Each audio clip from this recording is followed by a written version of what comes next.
The world is full of podcasts. Magic is waiting in weekly episodes. And monsters might be danger or a friend in a fight. But if you love a good crossover, the adventures are just getting started. Are you ready to meet some new friends along the way? This is the Storyteller Squad Expanded Universe.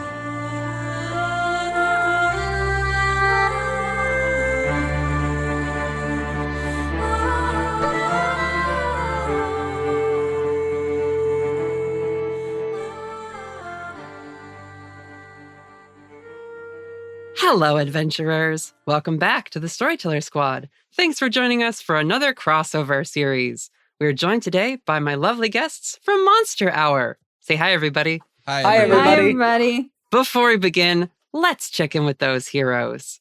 Hi, I'm Quinn. I will be playing Leon Williams, the Searcher. Hi, I'm Tio. I will be playing Jingle Jangle, the Spell Slinger. Hi, I'm Hannah, and I will be playing Carla, the Chosen. And I'm Kyle, and I'll be playing Felix, the Mundane. Is this the accent choice that you're going? Is this Totally different accent. That was some other guy. Okay. I don't know how to do accents. I'll be playing Felix, the Mundane. Felix has a supernatural issue where his accent changes depending on the temperature and the pressure. Oh, hey, I have that too. That's his allergies. He's just one of those people who, like, when he gets nervous, he just kind of jumps into a weird accent to kind of ease the tension. Mm-hmm. I'm Natalie, and I'll be your keeper of monsters and mysteries. Let's have an adventure. Our story begins following a pair of small brown horns poking out of a mane of golden tufted fur, bobbing along as though whoever they belong to is running quickly. We see a pair of small feet running and a tufted lion-like tail swishing back and forth behind them. They leap from the edge of one building and land onto the next one over. my name is Zeke, and I'm a monster. We pan up and see a small fuzzy creature covered in more of that golden yellow fur, which does create a mane around their head. They have a bundle tied on their back, and they're sporting a wide smile and deep brown eyes. They continue running on two legs along the sculpted frieze of a tall stone building, and behind them, in large red neon letters, reads, Union Station, Travel and Train. I've lived in Denver, Colorado for as long as I can remember. Things have changed a lot around here in the last couple of years. For starters, a lot more people know about magic now, and folks like me don't have to hide from the humans anymore. We see Zeke wave to a pair of black-billed magpies, which caw and spread their wings, but wait long enough for him to hold on tight to their feet as they take off and start flying through the city, with Zeke hanging between the two of them. I never liked hiding much in the first place, because most of the people I've met have been really friendly. So these days, I'm pretty busy doing my favorite thing, exploring. We see the magpies swoop through downtown as Zeke holds on for the ride. We pass several murals and tall buildings and transition to a montage of Zeke interacting with local residents and people at work. Hey, Zeke! We see Zeke give a hug to a young Gorgon woman wearing bright sunglasses, and then he gets swarmed by the dogs she's walking. Zeke, my man! How's it going? Zeke high-fives the man busking on a street corner as he skips by. Here you go, Zeke! Hot peppers and everything, just how you like it! Zeke catches a small wrapped sandwich and hands the cashier $5. Thanks, Zeke! We see Zeke handing over a phone after taking a picture for a couple in front of a fountain and return to eating his sandwich, which he shares with the magpies. I'm pretty lucky I get to live here. We see Zeke standing in a tree, looking out at what appears to be a massive vista of grasslands and tall rock formations, leading off into the horizon, where we see his smile dip a little as he gets thoughtful. When your home is as beautiful and full of incredible things like mine, there's not much more you could want. But sometimes, I do wonder. And we hear a voice calling to Zeke. Zeke? Zeke, buddy. Oh, sorry, Amy. Come on, focus up. We see Zeke is standing on top of the lowest branch of a small decorative tree at the edge of an exhibit at the Denver Botanical Garden.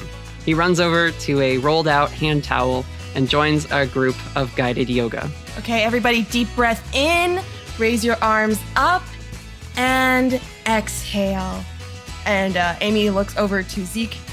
You good? Yeah, sorry. I'll try and be in the moment more. Okay. Watch your form. Your footwork's a little off. Oh, got it. And we see as Zeke prepares to finish out the practice in this standing pose and then drops down into rest. He continues his little monologue. I'm really grateful for what I have. And I don't want to be greedy or anything, but there's one thing I wish I didn't have to be curious about. Where did I come from?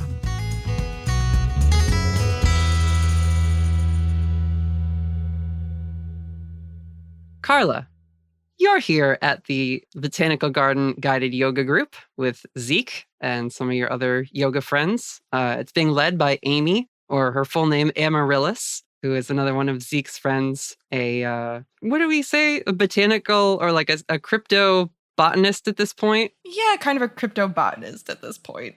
Cryptozoologist? Both? Yes? Something in that vein. Yeah. Cryptobiologist, maybe? Cryptozoobotanist.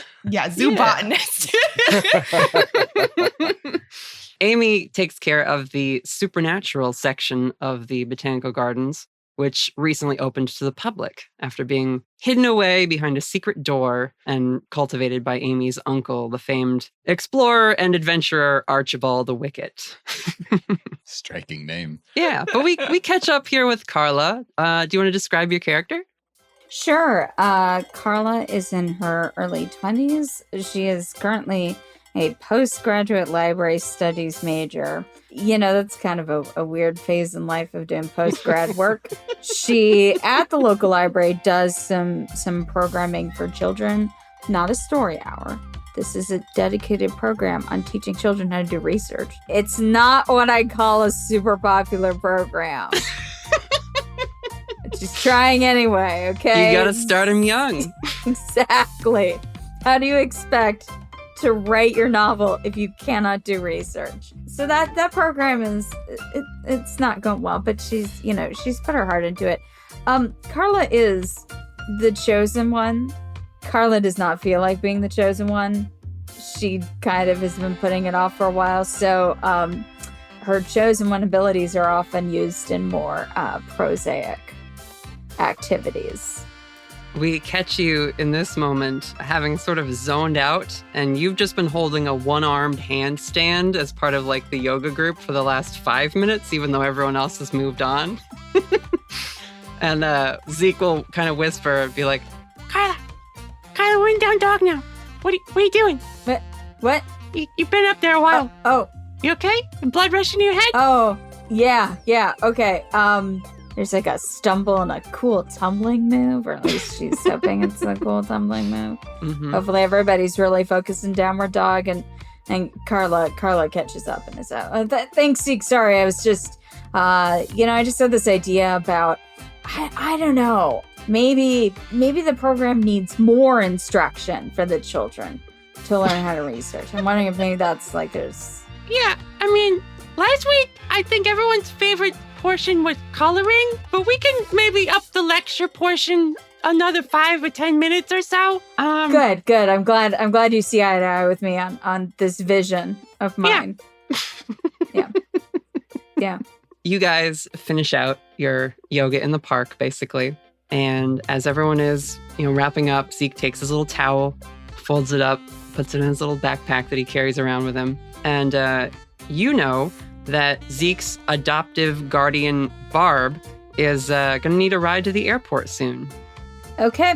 I hope she's able to fit on the back of my scooter. I'm happy to take her out to Denver International Airport. Yep. We're gonna be all the way over on the right hand side of the freeway because we're gonna be a little bit slower. Because I suspect we're gonna be weighed down by some baggage. But yeah. Beep, beep, honk, honk. Mm-hmm. Barb works at the gift shop, and they sell, clippings of things in the garden so that when you can visit and then you come back out, you're like, I wish I had that to take home. And there it is. You can get it from Barb's little flower shop. And she meets you guys having locked up and hands Zeke a key and then also you a key, Carla, to keep an eye on things while she's away. And she says, Yep. All right, bud, well, I've got snacks packed in the fridge, and I prepped some soup for you for the week. And there's money in the cookie jar, so if you want to go out to eat with your friends, that's there too. Zeke says, But don't worry, I don't eat much, so I'll probably just make through the snacks. but then she will shoulder her carry-on and say, oh, Scooter, huh? Scooter. Yeah.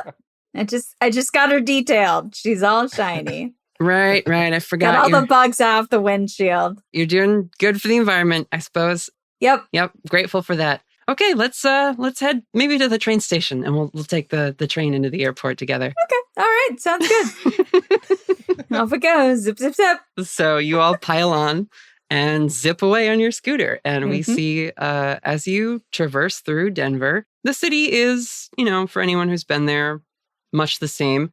But we do see several supernatural creatures wandering about openly because in this universe, the revelation has happened. The battle in Atlantic City where magic and monsters became public knowledge. Where's my Stan Lee voice?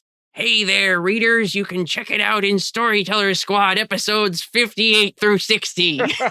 Excelsior!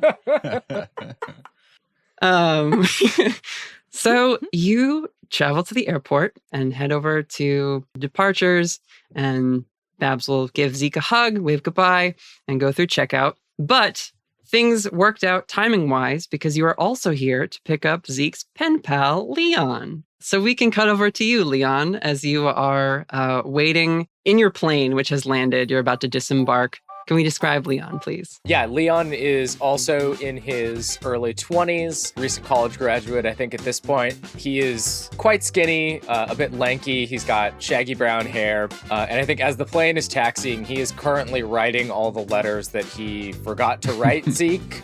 Oh, okay.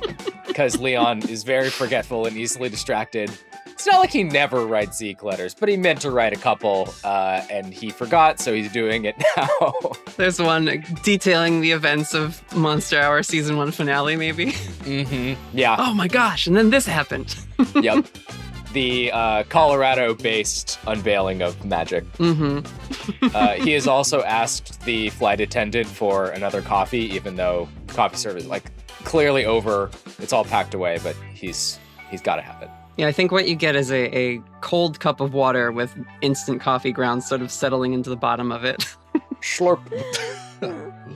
Crunchy. Not picky about airport coffee.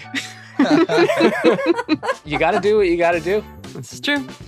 Okay, you make it off the plane, and eventually you spy this young woman, and on her shoulders, holding up a sign in red crayon that says Leon is your pal Zeke. Leon runs over and picks up Carla with Zeke and spins him around. That's real tight hug.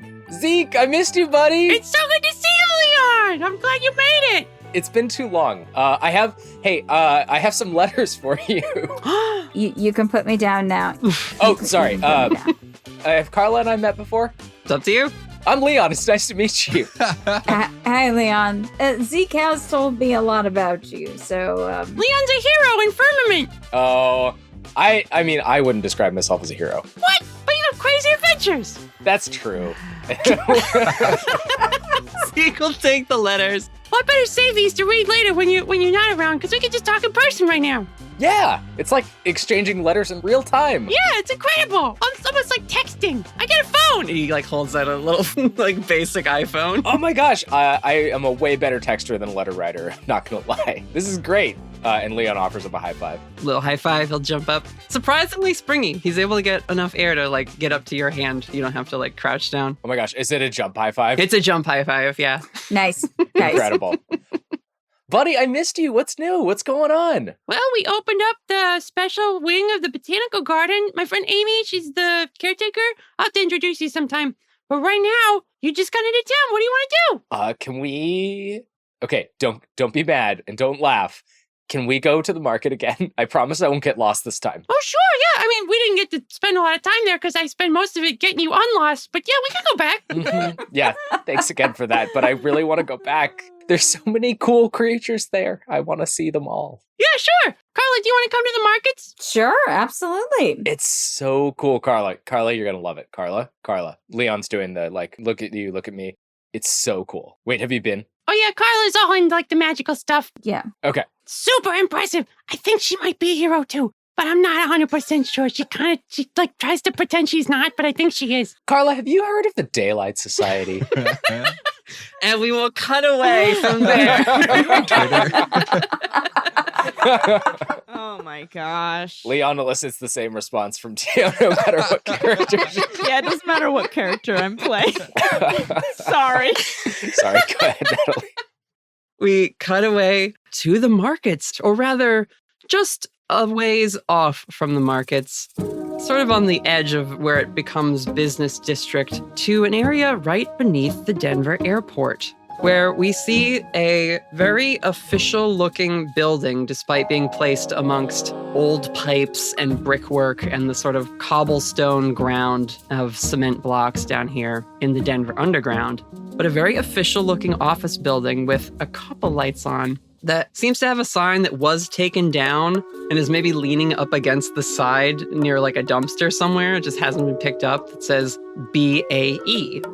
But the sign that has replaced it is a big round blue crest, the symbol of the Eastie Agency, the paranormal governmental agency, which has sort of subsumed any smaller chapters across the country now that magic is public, and they have taken a much more forward-facing stance on supernatural surveillance and, mediation should issues arrive. And there in the front office, we see Felix. Felix, can you describe your character? Yeah, so Felix is a little older. He's kind of in his late 30s. He's there at the main office. He's got his kind of a work suit. It's kind of like a mechanic jumpsuit. It's got a new patch for the Eastie Agency on it. He's got kind of a bushy mustache, and he's wearing a cap that does still say BAE on it. And he's there at the desk. He's got his feet kicked up on the desk, and in his lap is a half-eaten box pizza. Mm-hmm. And he's just kind of like chewing on a pizza and just casually looking over the like 12 monitors that are filming empty rooms.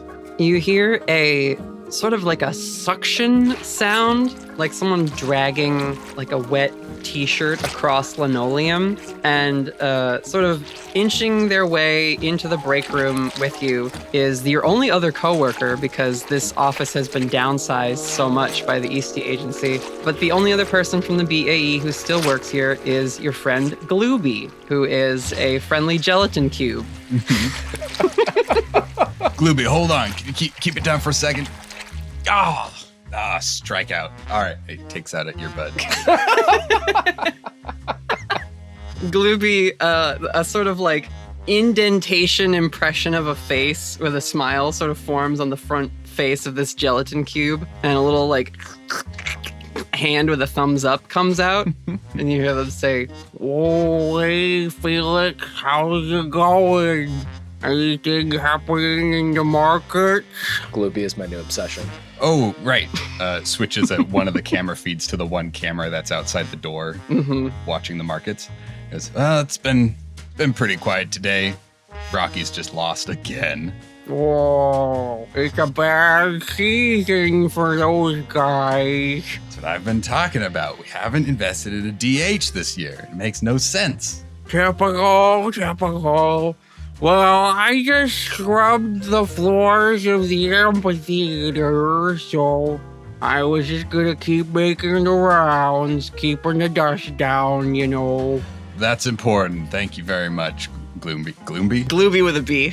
I'm so sorry. Let me write it down. Glooby. I'm taking notes. Yep.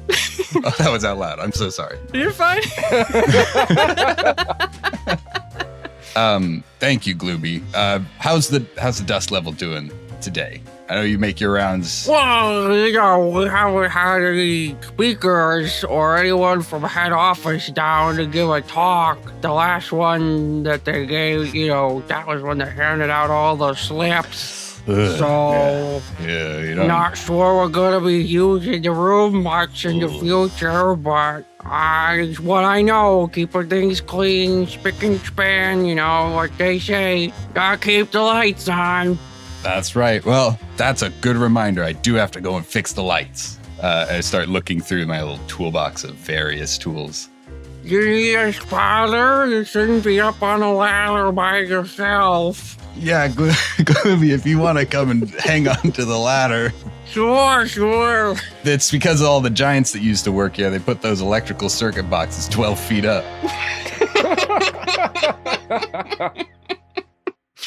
Yeah, so Gloomy will help you change a light bulb outside. It's like a motion light, so it burns out a lot faster since it's, again, facing the markets, the hub of downtown supernatural Denver. It's maybe the backlight to the sign.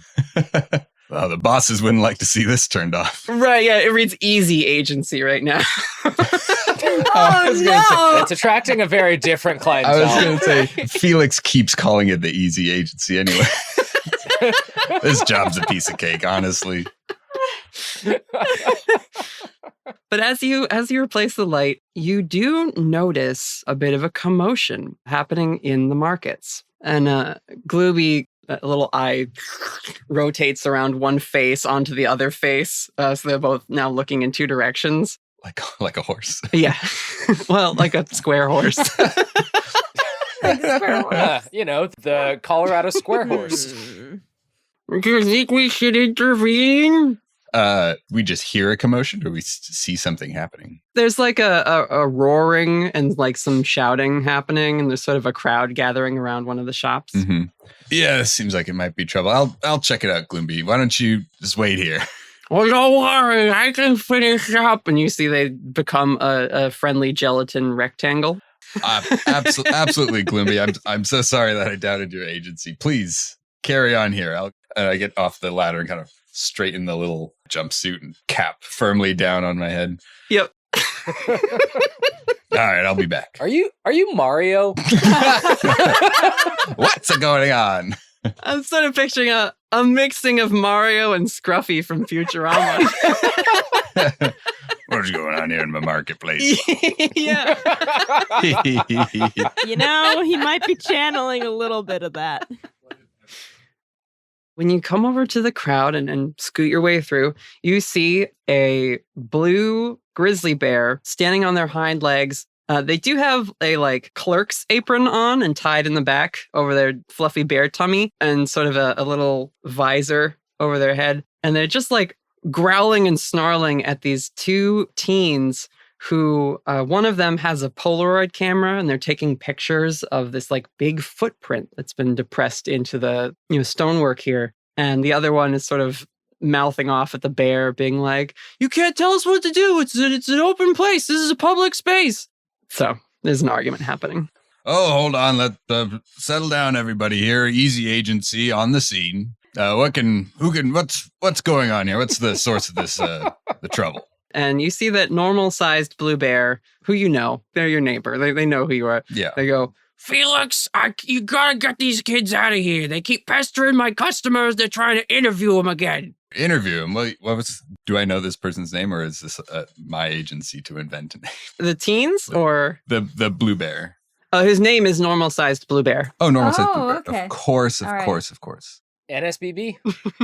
NSB. Come on now. We've talked about this before. Technically, what happens outside of your store, even if it's right in front, you only got 4 feet from your storefront that you got control over. Anything outside of that, it's technically a public square, like a town hall situation. Well, they're here all day, and they keep asking people just trying to come in and do their shopping, if they can talk to them. What are you even doing with all these interviews? I'll talk to Yeah, you see the one teen who's sort of got their arms folded, holding a little cassette player. And they say, "It's for podcasts, man, all right? Get off our backs!" Yes! I know it. Let me talk to him. Hey, kids. So you've got a podcast, huh? That's swell. They say, "Listen, man, we've been on the scene since before everything went public. We're not like some big media thing. We do this part-time, and we want to bring the people authenticity, We gotta show them that, this space," and they gesture around at the markets and all the weird people walking around, different monsters and cryptids. "You guys are just living your lives like us. I mean, you're with, what group are you with?" And they look at your different conflicting badges on hat and jumpsuit. Yeah. I'm with the BA, with the Easty Agency. We're just down the way. If you have any questions about the publicity of magic, we more than welcome to to answer your questions. You're free to ask whatever questions you want down here. I guess we would just ask that, like you say, people here are just living their lives and they would like to, as you may understand, live their lives in peace without being accosted constantly. So maybe there's a space that we could set you up and you could request interviews, but you don't have to be out up in their business all the time. Do you do live shows? They say, we don't have the numbers for that yet, man. We're working on it. Well, if you do, listen, we got an auditorium that is ready for use. The young girl who's taking the photos on the Polaroid camera pipes up. She says, you have an auditorium? That's crazy. Yeah, we got an auditorium. It is clean as a whistle. Oh, I have this TED Talk I've been practicing. I mean, I haven't been invited yet, but I figure as if I keep putting myself out there, like I'll get picked up eventually. Yeah, well, we could have our own Ned Talks. What do you say? I think at this point, let's say we pick up with Leon, Zeke, and Carla very briefly. You guys are in the airport, and you know you need to get to the underground part of the airport. Now, there are escalators that go down to the trains that run from baggage claim and pickup and all that sort of stuff. But that is not the way to the, quote, actual underground. You guys are standing and waiting near one of those lanes that's sort of marked off because it's where the baggage carts usually go, and they don't want people walking and being pedestrians in the way of those things. And you're just sort of standing there waiting. There's maybe a gnome or some other, folk also waiting with you in this like zone. And it has been officially marked off, and it says Underground Gateway Terminal. So it's like an extra terminal in the airport. And as the baggage cart begins to pass by, or as it's approaching, Zeke turns to you, Leon, and says, You remember how to do this? Yes. I was paying attention last time. All right, well, we don't want to miss it because they only come around every half hour, so... You're right. Leon tries to jump onto the back of the baggage cart. Carla, you also are aware that in order to travel to the underground, you need to catch a ride. And the way to do this is by leaping into public transit vehicles as they pass by. Sort of a like magic gateway opens and you are sucked into the actual transport that you're trying to get on. So as the baggage cart sweeps by in a swift motion, Zeke sort of says, "No!" and jumps forward, and he vanishes into the cart as it passes. And you can all leap in after him. And once you pass through the division, you find yourself in sort of a open-topped bus situation, almost like you had gotten a seat on one of these baggage transports, but it is dark now. It's not the lit, windowed area of the airport. You are now in the underground, and you can see ahead there is the hooded driver of the underground public transit system. And at the front of this bus-shaped carriage are 6 mechanical automatons. They are all a brilliant cobalt blue mechanical donkeys with red eyes being driven along as this driver holds a sort of dowsing rod device that shoots lightning into little receivers on the top of each donkey's head to power them. Oh my god, this is so elaborate. And we just hear the clop, clop, clop, clop, clop, clop, clop as it sort of moves along and eventually stops.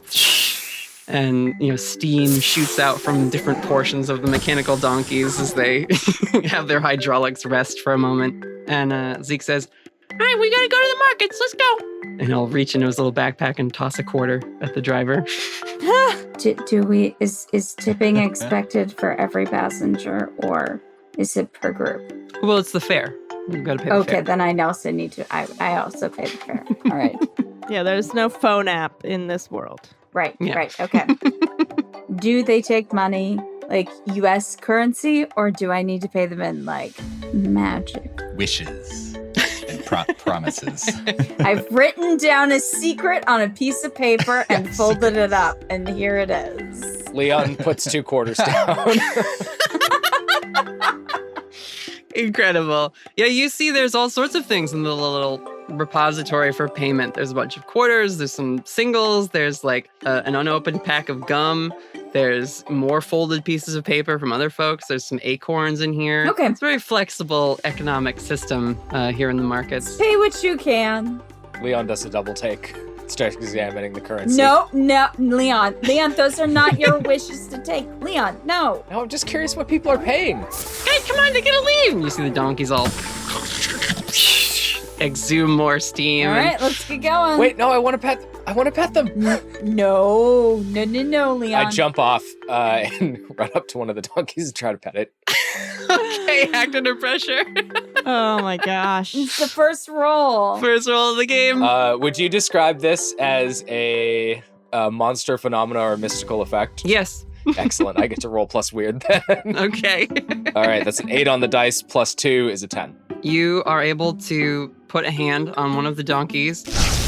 Your vision goes white for a moment. You come to sort of on the ground, watching the tram and the donkeys pull away, and Zeke sort of patting your cheek, being like, You okay there, bud? You got a little cooked. and we see your eyebrows sort of sizzling and your hair standing on end. Oh, that was so cool. The Lucifer carriage. I told you not to do that. Yeah, there's the yellow line for a reason. You act like you haven't seen magic before, kid. You act like magic's not magical.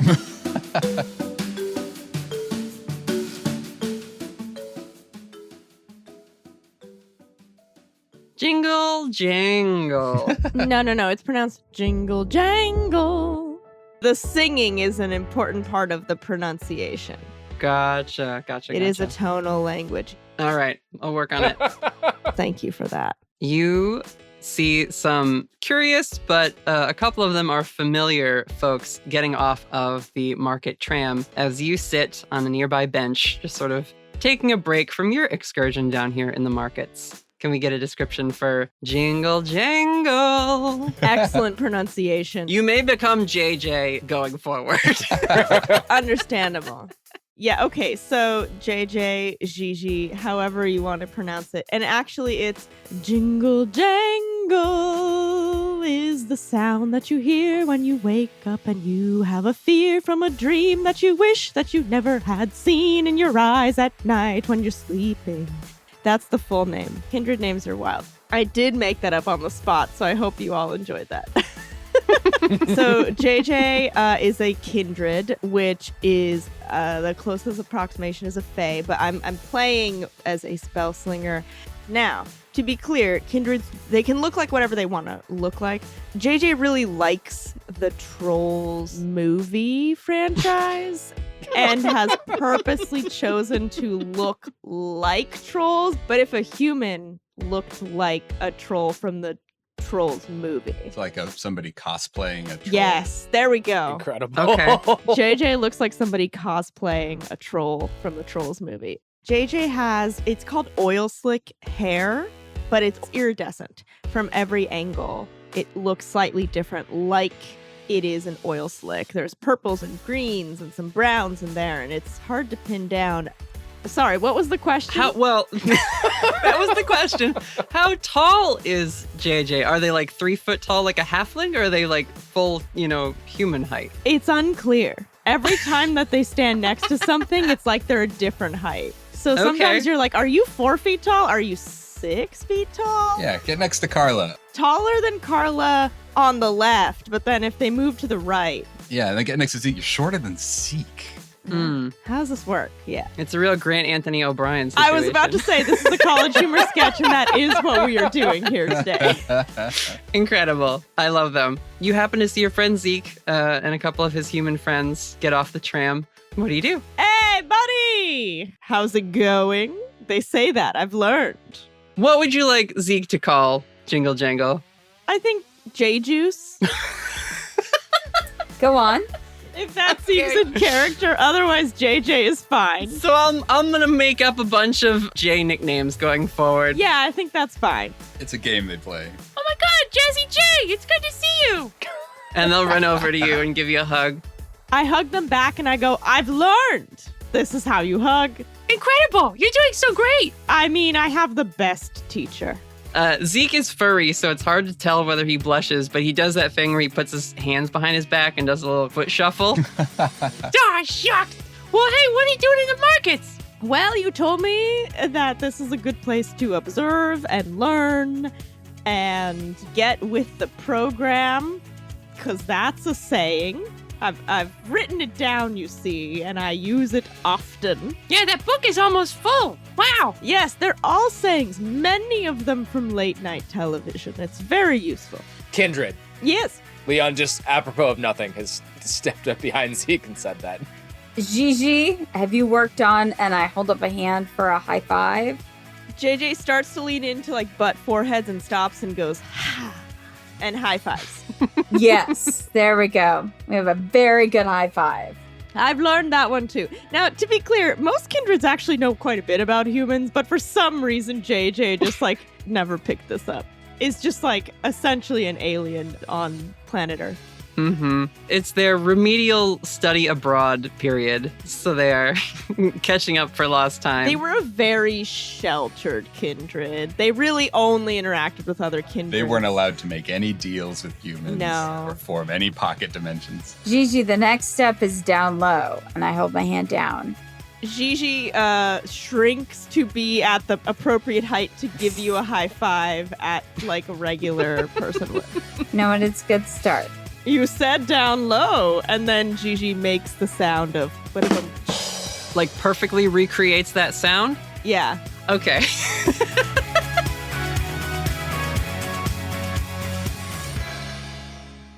We will have you guys transition over to the marketplace, and we'll just have you all sort of arrive together around the time that Felix is talking to these two young podcasting teens. Unless you'd like to shop first, Leon. We could do a little shopping beforehand if you want.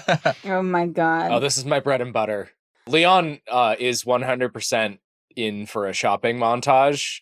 Leon needs to get a present for Alvin. He forgot last time. He needs to get a present for Alvin. Mm-hmm. It's like his number one goal while he's in the market. Oh, perfect. Yeah. And goal number 1.5 is meeting every cryptid possible. Right. What do you buy the werecoyote that's got everything?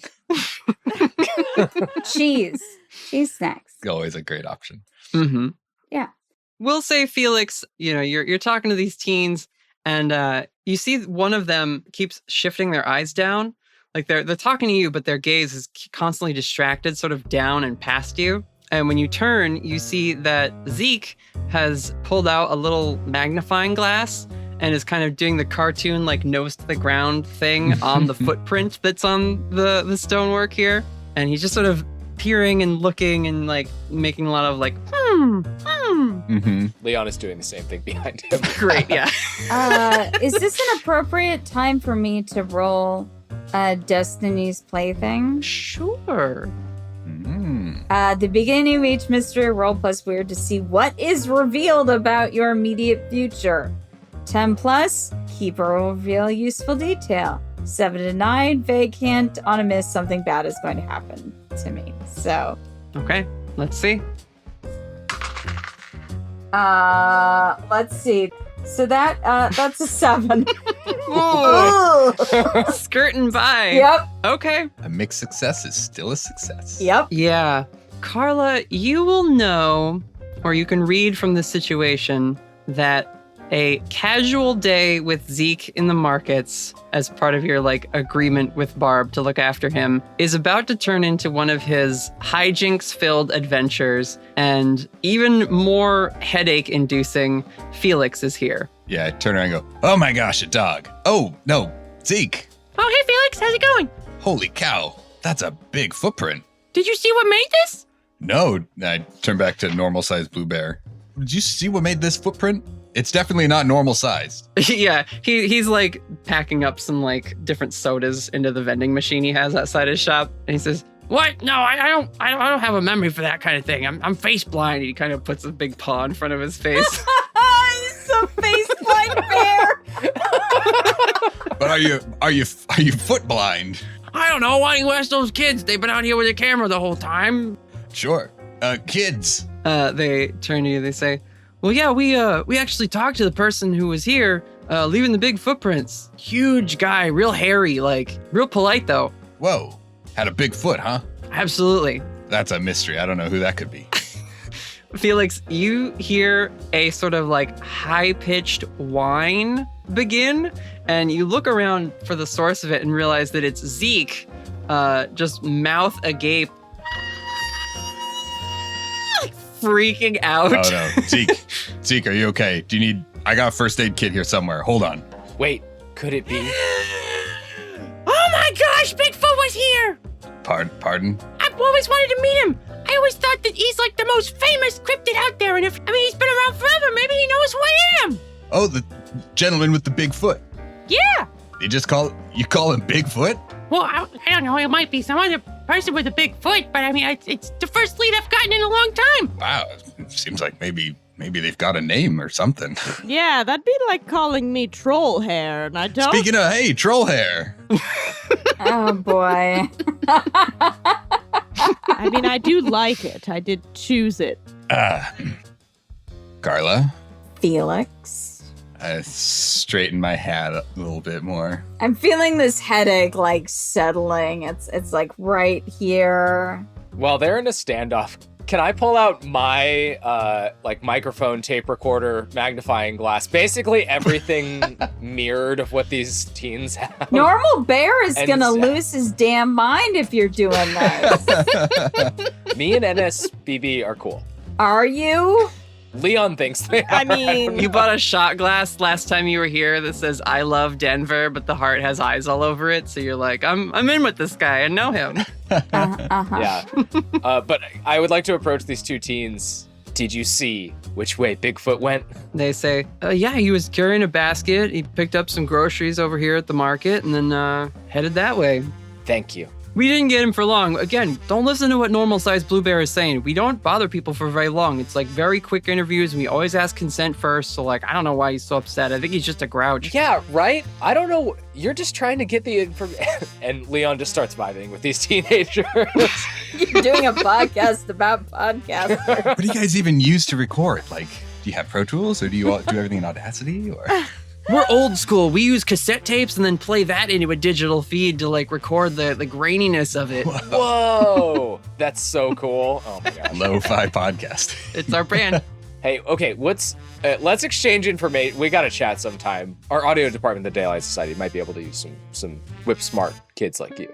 Oh, that'd be great, man. Yeah, we're really trying to get into the industry. We'd love to do a promo swap or something with you at some point.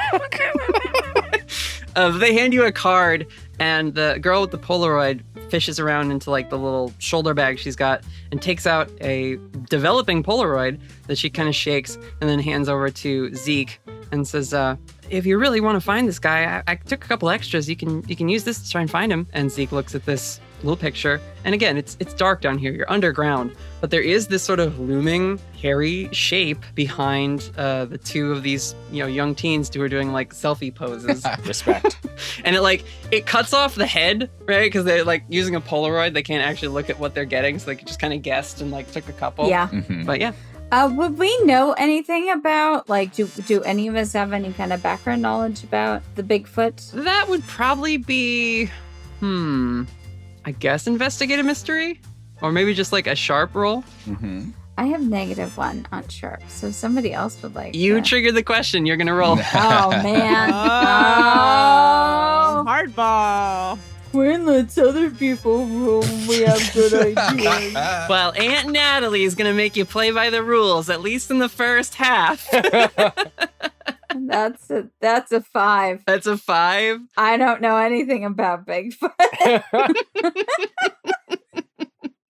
For the first time, Carla, you are regretting the many times that Amaryllis and Zeke have invited you over for like cryptid research night, where they do all sorts of research into local cryptid flora and fauna. And you've always sort of been like, I'm busy. I have... I'm putting together PowerPoints for the children so that they can learn about research. Mm-hmm. Natalie, I do have a move called cryptid sighting. Ooh. It's my first encounter move as the searcher. Yes. Yep.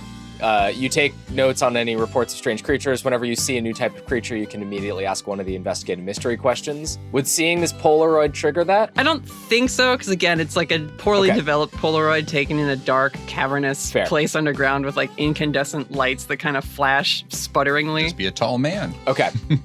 Yeah. When you see other cryptids, you can ask questions about them, but in this case, you are still on the hunt, as it were. While in canon, Leon would be asking a question about every single cryptid in the market, I will spare the listeners. Sure. Subscribe to Patreon for the 2-hour Leon cryptid. Yeah. You're distracted in this moment by a small canary who's just sitting on the curb outside normal sized bear's shop, who's got like a tiny bird-sized banjo and is like busking and just singing a little song. Sorry, I said I wouldn't, but I have to go ask this canary if they do performances and if they will do a performance for Alvin. They say, I mean, I'm not booking parties or anything, but I'm just playing for crumbs out here. You got any crumbs? Leon fishes into his pocket and scatters a bunch of crumbs from the airplane snacks. Thanks, brother. Think about it. I'll be back. I gotta find Bigfoot, but I'll be back. And then he runs back. Well, listen, you young kids, you want to find Bigfoot, you gotta be cautious and you gotta be kind and you gotta be, talk to him. It's a person like any other person. But we got cameras back at Easy Agency, so we can go take a look, see if we caught him on any CCTVs. That'd be great, Felix. But I am supposed to show Leon around to take him shopping. Are you busy? Are you still working? Felix looks back at Glooby struggling with the ladder. Glooby has fully absorbed the ladder, so it's sort of just floating sideways in their gelatin body. Like a gelatinous cube at the entryway to the Yeah. They're trying to get in the door carrying the ladder, but the ladder is upright versus horizontal in their bodies. Just Oh boy, this is not adequate ladder safety. Loopy. Leon takes a picture. horrible squishing, clacking noises over at the Easty Agency. Yeah, I'm on break. He's got it. He likes to do things by himself. Does he need help? He's a strong and independent slime. It's best not to ask. Get all upset about it. Feels like he could use help. Carla, do you want to go talk to Glooby? Okay. All right, Carla. I warned you. I mean, I want to make sure he gets through the door. At the very least, I'm going to stand there and hold the door, the automatic door open. Sir, let me. And I just kind of stand there so that the automatic door is not slamming in his squishy blue body. Ladder safety is very important to me, and I wanted to help out. I hope you'll accept this in the spirit in which it is given. The ladder eventually, now that the door is not preventing them from moving forward, almost bisects them as it's knocked over, as it sort of scrapes over the door frame. They just see their eyes sort of migrate around the different faces of their body until they're back looking at you, and they say, "Well, thank you. The Easty Agency is here to help." You're so welcome. Are they now clear? Mm-hmm. All right, I will rejoin the party.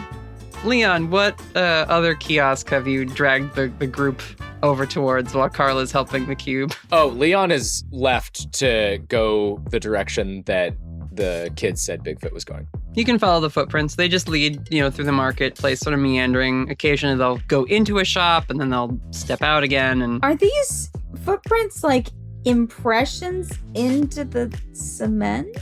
Or are they somebody stepped in some paint and there's little? It changes from area to area. In certain spots, there's sort of depressed sections of the stone, and in others it's a wet puddle and then flat wet prints leading outwards. But everywhere there does seem to be this depression, even in what should be very solid stuff. Huh. As if whatever is leaving these footprints is also very heavy for some reason. Yeah, I was gonna say heavy foot. Yeah. He's been doing a lot of shopping. Felix is taking note of where the significant damage is. He's going to come back with some wet cement and mortar.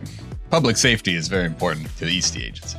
Why don't you investigate a mystery, Felix? Sure. +0. That is 8 total. One question. I mean, we're looking for him, so where did it go? Seems straightforward. Okay. We'll come back to that answer, because I know Quinn wants at least one more interaction down here in the markets. Have I seen anything while I've been looking for Bigfoot, but I'm also looking for, a good gift. Have I seen anything at any of the stalls? Well, knowing that you're looking for a gift specifically for Alvin, yes, you recall there being a hair care and other personal beauty and hygiene products store down here in the markets. Argan. Argan's shop, yes. Oh, man. We got along so well last time. Mm-hmm. Argan's like my best friend here. Is Argan Leon's best friend here? Argan. Read a bad situation. Carla, you know Argan as well. He's a snake oil salesman. He's got the best snake oils, tinctures, and skincare products in all of the underground. You really trust him. And he is a dwarf. So when you get to the shop, the creature that is behind the counter and turns around wearing sort of like a bright, like rusted orange robe with sort of a nice gold trim is not a dwarf in the way that like typical fantasy dwarfs appear. Dwarves in our universe are sort of a mix of like Jawas and Cousin It, where they have big, bright saucer eyes and then just hair coating their entire form, so you can't really see features or anything like that. And then little, hands that are again covered in a brown or dark fur. And do you want to say you had shopped here before, Leon? Oh, I think so. So yeah, you return looking for maybe a detangler or just some, something for voluminous fur care. Yeah. Maybe, I don't know if I shopped here, but I definitely, when I was lost in the market before Zeke helped me out, I think I like talked to Argan a little bit. Sure. Maybe he like made you a cup of tea or something. Yeah. But yeah, he'll look up from adjusting some of the stock on his shelves and says, "Oh, hi there! Argan! Argan Horba! How's it going?" It's going good. It's good to see you again. It's great to see you. Is Argan from Minnesota? Is Argan the Swedish chef? A little bit. He does have a little bit of that going on. So my boyfriend is a were-coyote, and I'm looking for something like special for him, with his like his beard or his hair. Do you have anything that's like fun? Oh, gosh, sure. I got all sorts of products for sharpshooters. Excellent. He'll lead you to a section of the stockroom where it has salves if you're some sort of amphibian shifter. It's got scale oils if you're a reptilian or avian shapeshifter, and then a whole section for the furry members of the shapeshifting community. Excellent. I would like to get like some regular beard oil, but can there also be some beard oil that like whenever you like shout or growl or howl or something like makes your mane or fur just like puff out like a cobra? Argan says, I'm real sorry, but I'm Norton Enchanter, so you might have to go to a different district to get that magic put on your product there. The quest continues. Thanks, Argan. Absolutely. Here, before you go, take a Corpin Bork. And he hands you this like little tearaway book of coupons you can use if you come back and shop there again. Corpins. Incredible. Wow. All right, my side quest continues. All right. Is Leon done with his purchases? Sorry, Leon. I really want to meet Bigfoot because I think he might know a little bit more about where I came from. We can come shopping tomorrow when we're done. No, I want to meet Bigfoot too. JJ and Carla, you watch and you see Zeke is like obsessively like following these footprints. He seems real intent on finding where they're going to go. And, he does try and point out things to, Leon, like, and over there's the Maven of Magpies. She'll send a letter for you if you need to. You should send your letters through her. It'll get to me faster. Okay.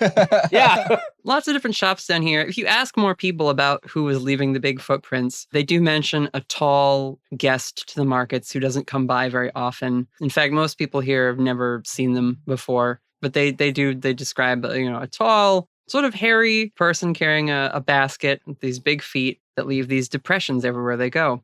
But as you are following the footprints, Felix, and like taking note of like, I'm going to have to patch that, you start to notice that the longer you're down here following the trail of this person's shopping trip, the footprints start to like diminish in the detail, almost as though whatever depression they left in the concrete or the stone or the bricks is now slowly just sort of fixing itself. Mm-hmm. And rising back to the surface of the ground. We should go faster then. Gigi shapeshifts into a motorcycle. Yes, 100% yes. Okay, roll use magic to become a motorcycle, Gigi. My first time rolling use magic. Oh, that's going to be an 11. Oh no. Yeah, you manage it perfectly. There's no glitch. It's a crotch rocket, right? It is a crotch rocket, yes. This is a Suzuki 650. Yeah, so your troll self suddenly becomes a oil slick painted with chrome detailing motorcycle. With like fuzzy covers on both handlebars that resemble troll hair. That's a neat trick. Oh my gosh, JJ, you're a genius! We'll definitely catch up to Bigfoot now! Oh boy. I mean, we don't have your helmet here. And I do have to take care of you. And Barb would be very upset if, like, you broke something. So, we'll just walk quickly. Come on, Zeke. Let's go. Zeke's gonna roll. Is he gonna try and manipulate me? Yeah, Zeke is rolling manipulate on you. What do I have to roll to oppose manipulation? You don't roll to oppose. He just rolls. He got an 8. He has plus nothing to charm because he's not very manipulative. But he will sort of stand in front of you, and his little brown eyes get even bigger, and his little lip quivers, and he says, Carla, I really want to be Bigfoot, please! Come on, Carla. If you tell Barb about this, or if you get hurt, Please! Oh, come on. Gigi, butt out! All right, Zeke, just this once. Is it okay if Carla and Felix ride on you too? Yeah, that's cool. Carla is going to insist on being, driving the motorcycle. Felix, you get to sit in back. I'll sit behind you and we'll have Zeke in between us. "Aw." Every time that you grip the handlebars, the fur wraps around your fingers. Ooh, alarming. Like holding hands. Yeah. Horrible. Leon has gotten skates out of his backpack. Leon would like to sketch on the back of the scooter. Yeah, Leon is holding the back of the motorcycle, and Zeke can either sit in between the handlebars or just hang on to somebody. Yeah. Oh, Leon, that's so dangerous. My sense of mortality is really maladjusted. All right, vroom, vroom. Vroom vroom. With shopping bags and friends in tow, you guys zoom out of the markets. Hand on my hat. Yep, and we see above ground the 16th Street tram trundling along on its rails. And as it hits an intersection, appearing out the side of it is this oil slick painted motorcycle in all of you as you exit out another one of the doorways of the underground and begin tracking these footprints some more. Again, like I said, the footprints are getting much more faded in the sidewalk and the road as you try to keep track of where they're going. At a certain point, you do kind of lose the trail. Oh no. Yeah, so I'm going to need someone here to read a bad situation. I could do that. I mean, Leon is very keen on finding Bigfoot. Extremely keen. So he's searching, since he doesn't have to worry about, driving, he's just, on the lookout. So it's a 5 on the dice, but +2 is a 7. Okay, that's one question. If the questions don't quite work, you can ask whatever, appropriate to this situation. Because I know most of them are about, the monster. But if you can flavor one. What's my best way in to Bigfoot's heart? Classic. You think that if you're gonna find, whoever's leaving these large footprints, maybe a bird's eye view would help. Because then you could look and see a better area than down here on street level. Jingle jangle. Yes. Beep beep. I think it would help if we got high up. I could, if we go back home, I've got a drone. That might take a while. I could do some magic. Oh, Ooh, yeah, yeah. if you want to go for that. Otherwise, I was going to turn us into a goose. I would like to observe another place or time, and another place is us, but from above. Okay. I know how we're gonna flavor this. Okay. Carla, you are gonna use one of your magical chosen abilities, something you don't normally like to do, but you're doing Zeke a favor. This seems important. Yeah. What you're going to do is tap into some of the nearby wildlife in the city. Ooh. Okay. And as I mentioned before, there are magpies all over the city. Some of them work for the Maven of Magpies. Others are just magpies that hang out here because It's, there's lots of little snacks and food to pick up off the street. And so you sort of, as you're riding along on the motorcycle, warg into a couple of these birds up on a building and start to look around. Yep. You can find... Do you want me to roll for it? Or are you just going to let me do this? Oh, that's right. We should roll to see how well it works, huh? Hannah, you just said you learned much. Look, I'm learning a lot of important lessons today. Now you've discovered my weakness. When people say cool things, I'm just like, yeah, that's awesome. Let's do that. Oh, no. Quinn never lets us do that. That's true. He does hold a tight leash on that. He's like, do you want to do this thing? Because here's the cost. Go for it. Okay. Yeah, you can do it, but you're going to lose that thing you like. You just gotta roll dice better. Well, because I have a +3 in magic, that's an 11. So you are able to it's like watching yourself on like the security camera in a grocery store. It's Yes. a little disorienting, but you can kind of get a feel for like, okay, if we take this right, I can look that way and glance that way. As the two magpies fly over above you two and keep up. And you do see down one of the side streets a sort of dark shape, very large, moving and casting a shadow on one of the buildings. Okay. I am relaying this to the surrounding individuals of like, okay, JJ, we're going to be turning, because it's a little hard for me to concentrate on steering and looking down. So JJ, you're going to be doing a little steering. You are a sentient motorcycle after all. I mean, I'm just a kindred as a motorcycle, Standing there as a motorcycle. asking you to ride me carefully. Yep. So I am directing, like, okay, so we're going to go this direction. I'm seeing something that's, might be a Bigfoot.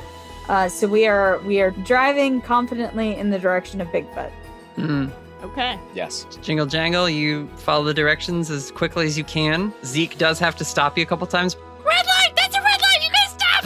making sure you follow the traffic laws as your person in front is no longer seeing the road in front of you. Felix is on that same train. Yeah. Whoa. Oh, red light. Jingle Jangle is unperturbed. I'm holding Zeke. But the two of us are just like, And as you come around this corner, you guys make out the enormous shape just sort of slowly plodding their way down one of these Denver downtown streets is the Big Blue Bear. And you zoom up alongside.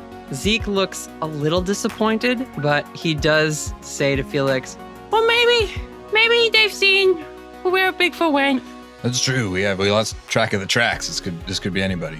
Do I know Big Blue Bear similarly to normal sized bear? you would know that it's normal sized bear's younger brother. Gotcha. Interesting. Do they hang out in the marketplace generally, or are they not really not invested? No, they don't. In fact, you would know that normal sized bear is constantly griping, just in general, but like a lot of times the subject of those gripes are his good for nothing, loaf about busking younger brother. Loaf about busking. He just stands around and takes pictures with the tourists all day. I'm over here making the real work happen in the family shop. Nobody knows about normal-sized bear. It's all Big Blue Bear on the internet. Where are you two originally from, by the way? I feel like maybe the two of us have something in common. Maybe aren't from Colorado. Everybody's a transplant in Denver. It's one of those cities. That's true. How many bears are there in this family? Is Big Blue Bear the youngest? Or are they the middle child? Are they the reason? Little Blue Bear. Big Blue Bear is the youngest. Roll 2d6. Okay. We'll find out right now. There you go, Anna. You're investigating mystery again. All right. Is this an investigative mystery roll? No, this is just to find out the number of bears there are in the family. Oh no. Incredible use of the dice mechanic. 7. There are 7 bears in this family. Oh my god! So there's old Blue Bear, there's Mama Blue Bear and Papa Blue Bear, and there's Mini Blue Bear. Wild Blue Bear. It's Gone Blue Bear, and we don't talk about Gone Blue Bear. Yeah. Wily Blue Bear. Yeah, it's all sorts of blue bears. Okay. But yes, Big Blue Bear is walking down the road, seemingly back to their usual hangout spot of right outside the convention center. And I take it there's no divoting footprints? No, you see that these footprints are definitely more bear-shaped than the like humanoid footprints you'd seen in the market, and they only seem to cast them if there's like puddles on the street or something like that. Although there's not many of those. Denver's a very dry place.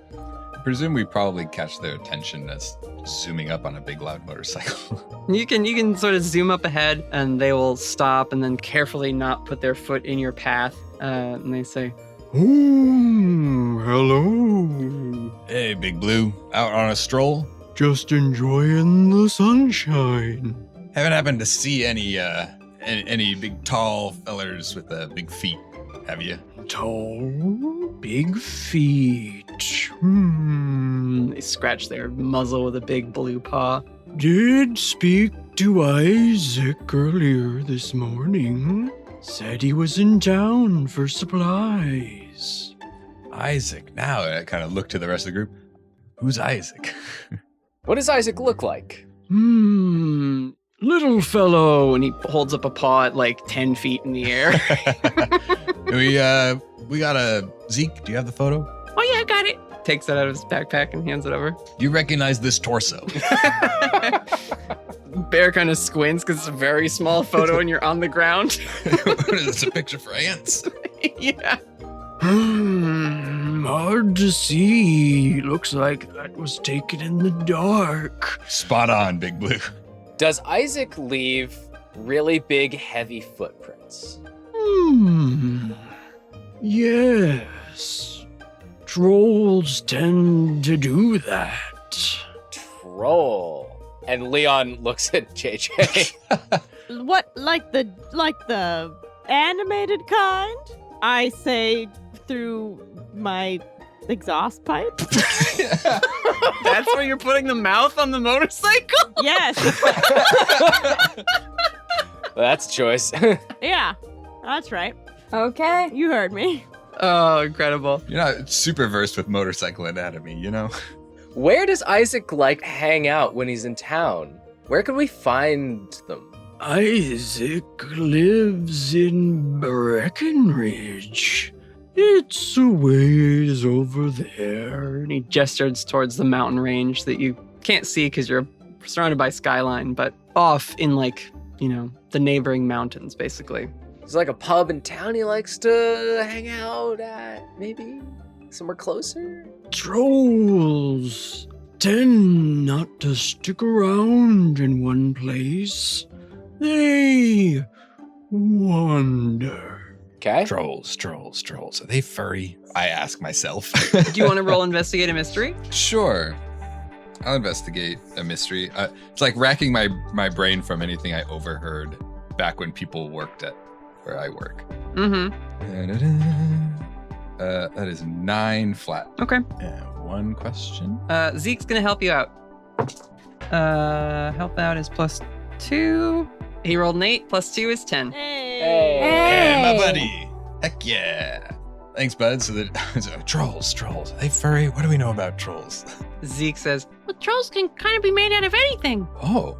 and that kind of jogs your memory. You know that trolls tend to either be spirits that are summoned for a specific purpose, or they sometimes just sort of spontaneously appear themselves in the woods. And they can be made out of all manner of natural materials, sometimes fallen trees, sometimes stone, sometimes earth and moss. And if you really look and peer at this photograph of, the 2 kids doing the selfie pose and the torso behind, you see that, while it does appear hairy, it might be moss. It could be like bark sort of strung together with different lichens and things. Zeke, I don't want to, give you bad news or anything, but we may actually be looking for Isaac and not Bigfoot. But we'll keep hope alive. Maybe Isaac has seen Bigfoot. That's true. If he lives in the mountains, maybe they're buds. So Zeke takes a deep breath and puts his little paws together in a pensive, thinking mode. He's like, Okay, so we gotta get to Breckenridge. I'm not gonna lie, that's the farthest I've ever been from Denver. and they look up at Carla. Yes, but this feels important. This is important to you. So... This will be our little adventure. We could call it enrichment. Yes, or a field trip. Sure. Nature walk.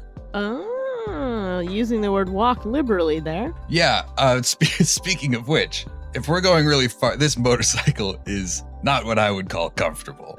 Yes. What would you all prefer? Well, Big Blue Bear says, as you say, walks, is, Oh, it would take you a long time to walk there. Would you like a ride? Yes. Yes, I would like a ride, Big Blue Bear. I mean, normally I don't take rides from large bears, but I know this bear, so I think it's probably okay to take a ride. All right, we're doing a bear ride. the Big Blue Bear says, Climb on. I've got the afternoon free. Leon squeals and immediately climbs on. Okay, all right. I lift up Zeke. Big Blue Bear hunkers down so he's low enough you can climb up onto his shoulders. Zeke calls down, J Juice, you gonna be a motorcycle all day or? JJ turns into first a bottle of something purple that says J Juice on it, and then turns into their regular attire and goes, I found a new level of joke. So I create my own memes. I like it. But yeah, once you climb on top of Big Blue Bear, you hear his big rumbly voice from underneath you as you sit in the blue fur. Okay, hang on. It's going to get windy. Is he soft? He is soft.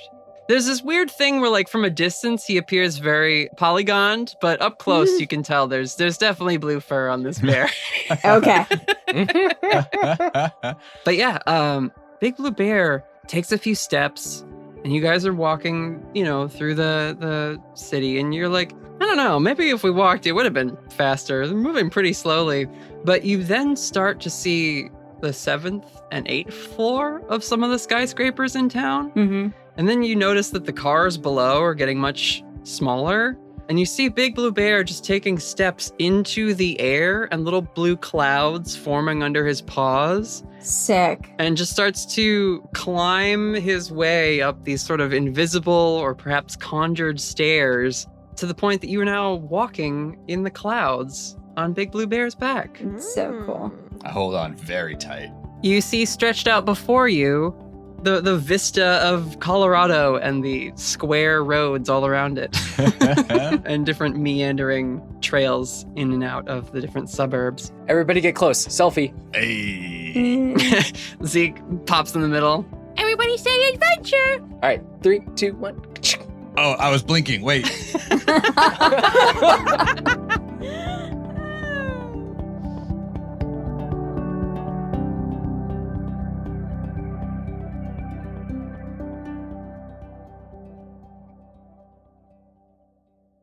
Hello, adventurers. Thanks for listening to our Expanded Universe series. These special crossover episodes with our friends from other podcasts are sponsored by Many Worlds Tavern.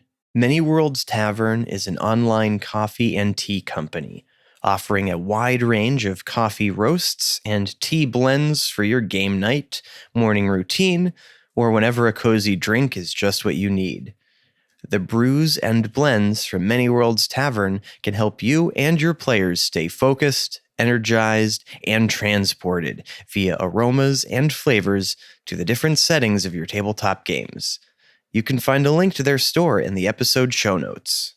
I love tea, and they have some of my favorites. My mornings start off with spiced sands, because it's a black tea blend, and the caffeine is a great way to start the day. The tea is aromatic and bold, with balanced warming spices. I love cinnamon, so a good excuse to have that in my morning is wonderful. This tea definitely fits the vibes if you're going in an underground setting or a nice tavern. The next tea that I love is Nectarine Stream. I love peaches, I love tangerines, and I love oranges. Nectarine Stream is a white tea blend that definitely has those sweet fruit flavors. I would pair this tea with a nice, comforting downtime session with your players and maybe not the middle of a boss fight. I like to end my day without any caffeine, so that's why I go for Sacred Spring, because it's cinnamon, hibiscus, and plum. Think of a hearty mulled wine, a very nice thing at the end of a day when you want to get cozy and unwind and tell some nice stories with your friends. If you like trying different coffee flavors, then check out their flagship product, Treasured Realm. This features a limited release of a new single origin coffee roast on the first of each month. Each order comes with a numbered card, a limited edition sticker, a fully illustrated Dungeons & Dragons 5th edition magic item, and a set of dice. You can order as a single purchase or subscribe and build up your treasured collection as they come out. My advice to you is if you see them at a gaming convention, show up early and get there quick because they like to give out samples of their tea and coffee, and they also tend to sell out. I also love their giving back program, since it donates $1 from every bag sold to support gaming-related nonprofits. Use code Storyteller at checkout to take 10% off your order. You'll also be supporting our efforts to collaborate and promote companies like Many Worlds, who have been so gracious in sponsoring the Storyteller Squad. Whether you need coffee for game night or tea for the tabletop group in your life, check out Many Worlds Tavern. Our coupon code will only work for the first 100, so order before I do. Take care, adventurers. See you next time. Hello, adventurers. Thanks for joining us for another installment in our Expanded Universe series. Crossovers like these are a ton of fun to work on, and I really appreciate the opportunity to tell stories with friends of ours from across the actual play industry. I'm glad so many of you who took our listener survey shared that you're excited for us to keep this series going. We hope you'll check out the work of all our talented guests and maybe make some new friends among their listeners and communities. I'm here to remind you that once all 4 episodes of this series come out, we'll be releasing both our season recap episodes and a new starter episode for brand new listeners, featuring our main cast of heroes and set after the events of the Season 2 finale. Paired together, we're hoping this trio of episodes will make it easier for new folks to join us for the second half of the Autumn Falls campaign, which we'll be back to releasing regularly at the start of the new year. You can help us by spreading the word and sharing the show around once those 3 episodes come out. We've started posting to Blue Sky lately, and it may be that we drop Twitter entirely in the coming weeks, but as our social media plans evolve and change, we'll keep you posted. Thank you for any engagement you are doing. It helps us across the changing and myriad landscape of platforms that we have to navigate as best we can. You'll find links to all our socials in the episode show notes, along with a link to our Patreon if you're in a position to support the show in that way. I hope you'll enjoy the rest of this episode, and take care, adventurers. We'll see you soon.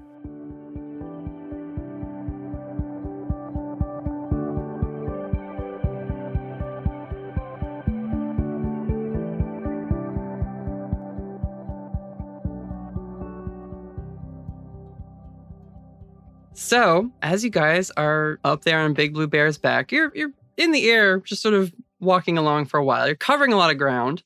Zeke, Carla, introduce me. Who's this young man?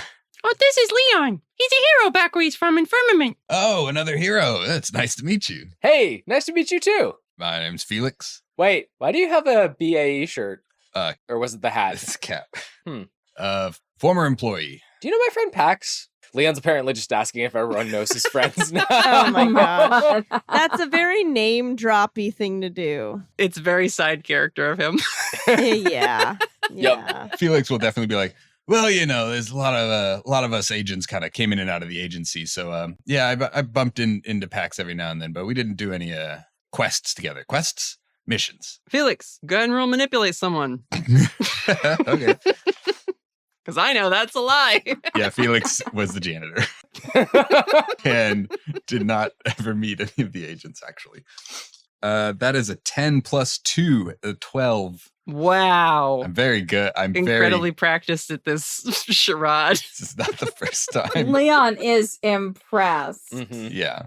It's a shadowy organization. The details are already hazy and easy to Manipulate. Zeke says, Felix is like the top agent at the East Agency now. That's right. Yeah, pretty much run the place. Impressive. Very cool. We'll have to work on some partnerships. Cross-branding. Absolutely. Yeah. We'll have my agents, top agent Gloomby will happy to talk to you about that. Fabulous. Zeke. Yeah. You have so many cool friends in Denver. I like making friends. That's kind of what I do all day. Okay, this is great. This is like one of the coolest things I've ever done in my life. We all need to like rent a cabin together and just like hang out. Ooh, do we? Yeah. Ow. Do we? Oh, Leon is undeterred by your skepticism. Zeke describes the like blanket fort that he has in Barb's attic. Even better, giant blanket fort. Carla, while you're up here, one of the magpies comes by and lands on your shoulder. Ooh. Oh, hello, little friend. Would it be worthwhile for me to try and ask the magpie to fly ahead and see if we can spot anything useful?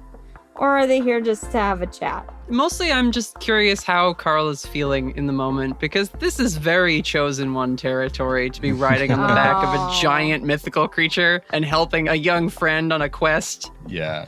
Yeah, and birds coming to Snow White you. And Yep. Yeah. I'm not doing it by myself. I'm doing it as part of a team. This is a team thing. It's the chosen group organization, not the chosen one. Is the monologue that's going through Carla's head. This is a group effort. This is a group exercise, and for once everybody is pulling their own weight. Hey. Look, we've all been in group projects in college where like one person does all the work. So this is nice to be in a group where Carla's not doing all the work. We cut to you having this conversation, and then there's like a splash panel of like everyone here, and it's like Zeke never went to college. Felix went to trade school. Yes. Jingle Jangle doesn't know what college is, and then Leon, whatever your degree was. Leon never participating in group projects because he's hunting cryptids.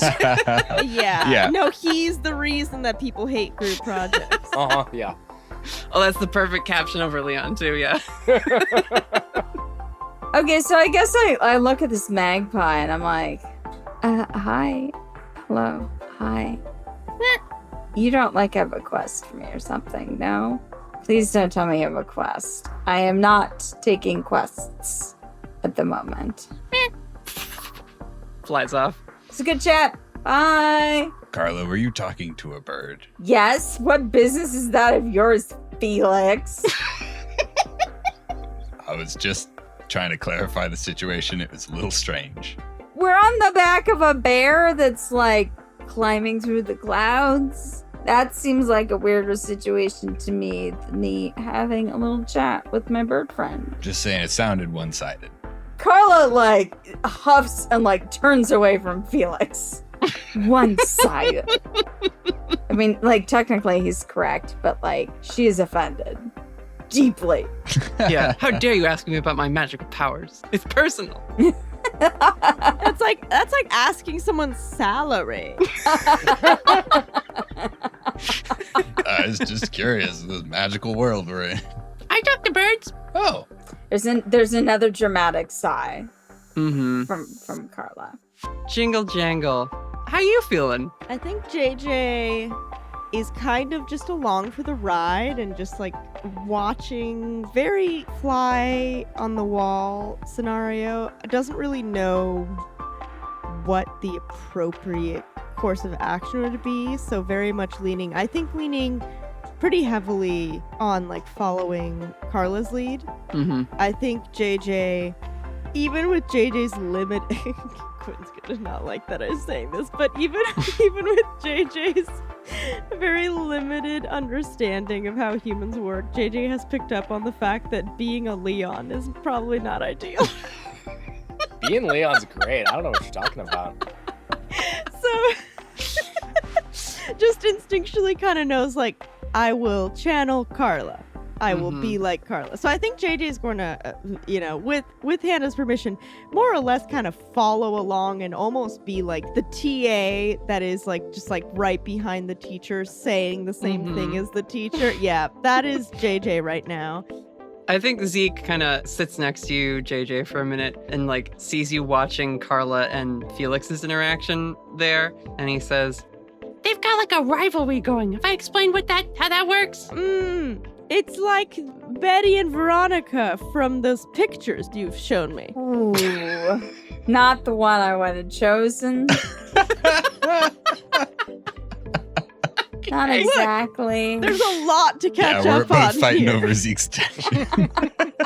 Zeke says, Oh, you fell into Barb's comic collection. All right, listen. You really want to stick to like the Batman and Spider-Man stuff that I send you? Yes, the kindreds that turn into animals when they feel like.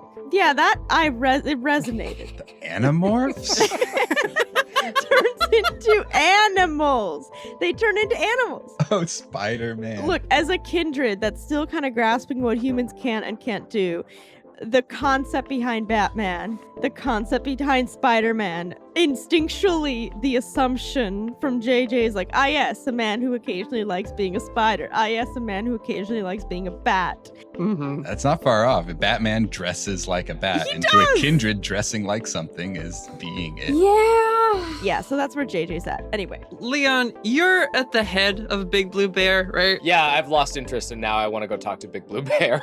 Very much like a Treyu and Falcor kind of situation. Yes, explicitly that. Yeah, this is all too familiar inner group dynamic, and Leon's like, I'm gonna go.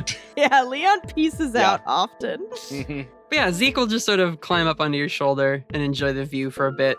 And he says, Hey, bud. How's your trip going so far? Well, this is probably one of the top 3 coolest things I've ever done in my life, and I did help save the world. Wow. This is cool as hell. Where do you want to go to eat later? Oh, we gotta go to Snarf's. Oh my god, yeah, I haven't had one of those sandwiches in like 2 days. The pastrami, otherworldly. You know, I found out there's a secret menu. It's life-changing, buddy. What's on the secret menu? Secret pastrami. What is secret pastrami? If you have to ask. Does it sneak up on you? Like when you least expect it, you look in your pocket and there is secret pastrami? Uh-huh. Yeah. You order it and then like it appears at a random time throughout the day. Oh. Just like launches itself into your mouth. I really like that. Secret pastrami. Secret pastrami. That's more like surprise pastrami. There's a bunch of gnomes that work at Snarf's, and they will randomly deliver a secret sandwich to you if you order one. Hey, Big Blue, have you tried the secret pastrami? I'm more of a classic Italian sort. No bad choices. Hey, Big Blue, how did you learn to fly? Oh, family secret. You'll have to ask my grandfather, Old Blue Bear. I would love to meet him. Is he always Old Blue Bear? As long as I can remember. I bet he has a lot of stories. We've all come and gathered around Leon now. Yeah. But that'll have to be another time. We're here. Oh. And you start to descend from the clouds and land in the skiing resort town of Breckenridge, where, again, it's maybe, I don't know that it's skiing season. I don't think you guys would be riding around on a motorcycle in the middle of winter, so In Denver. Yeah. we'll say it's like approaching autumn. All the aspen trees have turned to sort of splotches of yellow and gold amongst the evergreen and other pine trees here. Big Blue Bear lands in a sort of empty-ish parking lot, or at least there's space enough for you guys to get off and for him not to crush any cars or anything. Quick question. Yeah. Before we land, while we still have a bird's eye view, can we like do a little sweep, little survey for big footprints and or tall, mossy cryptids? Sure, yeah. That would be, I guess, investigate a mystery. Okay. It's 9 on the dice plus 2 is 11. Okay. Questions. Where did it go? That's a very easy one, because as you land, Big Blue Bear sort of points with a paw and says, Up that trail. There's a clearing a little ways forward. That's where Isaac tends to be. Excellent. Thank you, Big Blue. helpful as always. Sure. What is being concealed here? I will answer that once you guys get to the clearing. Okay. Third question: Does Blair want a tip? He says, Get me a sandwich sometime. See you later, Zeke. Bye, everyone. Bye, Big Blue. You're my hero. and as Big Blue Bear turns and steps up into the sky again, you realize that as he gets higher and higher up, he sort of starts to blend more and more into the sky and vanish. There he goes. Wait, he was our ride. We're going to have to pay a lot of Uber to get home. Well, no. Hold on. And then JJ turns into one singular goose. Like a goose-sized goose? Yes. No, giant goose. Giant goose. I am available. Let's cross this goose when we come to it. There is a troll, cryptid, moss Isaac creature that we need to find. A troll trail. All right, Leon, lead the way. I will Leon the way. Leon the way down this troll trail. And Leon takes off.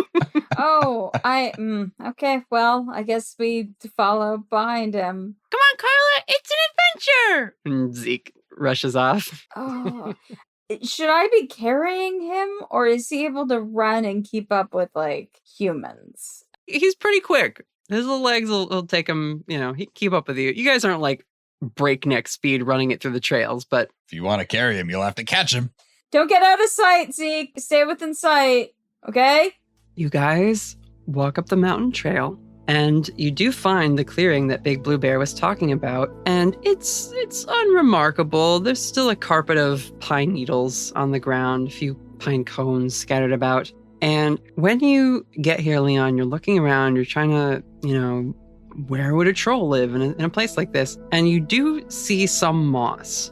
But when you approach, you see that it is just sort of a half slanted rock with some moss over the top. But looking very closely, you do find that there is an inscription on this rock. It looks like old magical runes of some kind. It's certainly not a language you know off the top of your head. No, Leon's learned. He's learned. He waits. He has grown.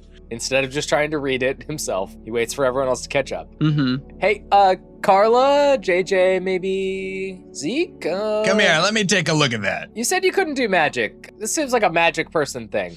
Some kind of hieroglyphics. Would I recognize this? I wonder if you would. I think you get an inkling that you could understand it if you wanted to. It's not immediately apparent to you, but you could maybe do something to let you understand what this says. Okay. But I will say, as you are running to catch up with Zeke through the woods, and when you pause and stop in this clearing and start to look around, you notice a pair of squirrels at your feet, looking up at you. One of them's got a pine cone they're like munching on, but they're both like watching you.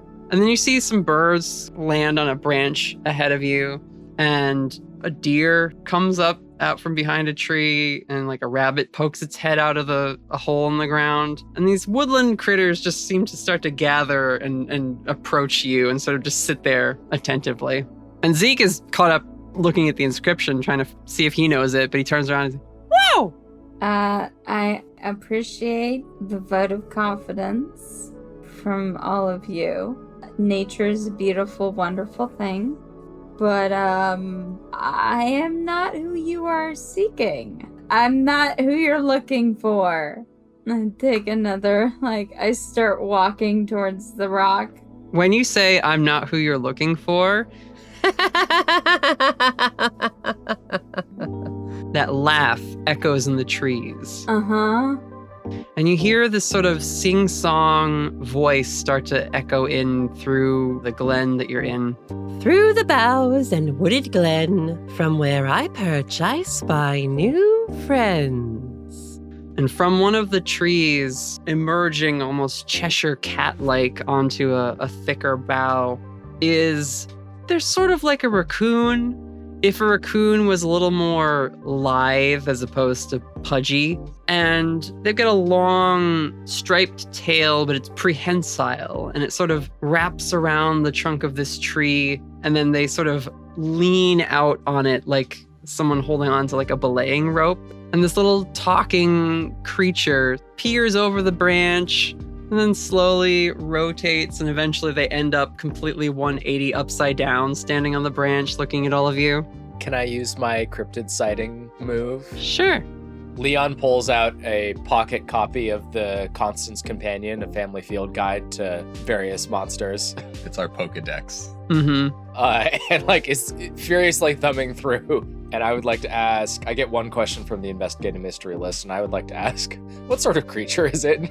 You flip to a page and you look through this advanced field guide looking for keywords and things in the index. You see rhyming, arboreal, mammalian, and you come upon a page that is titled Tree Squeak. Okay. That sounds fun. And this little critter rubs at their chin with their little raccoon paw, and they say, Who goes there? Who would visit me? A pair of friends, and then 1, 2, 3. and they point at the other three of you there gathered beside Leon and Zeke. I mean, I think at this point, we're all friends. I tip my hat, which reveals a very far receding hairline underneath it.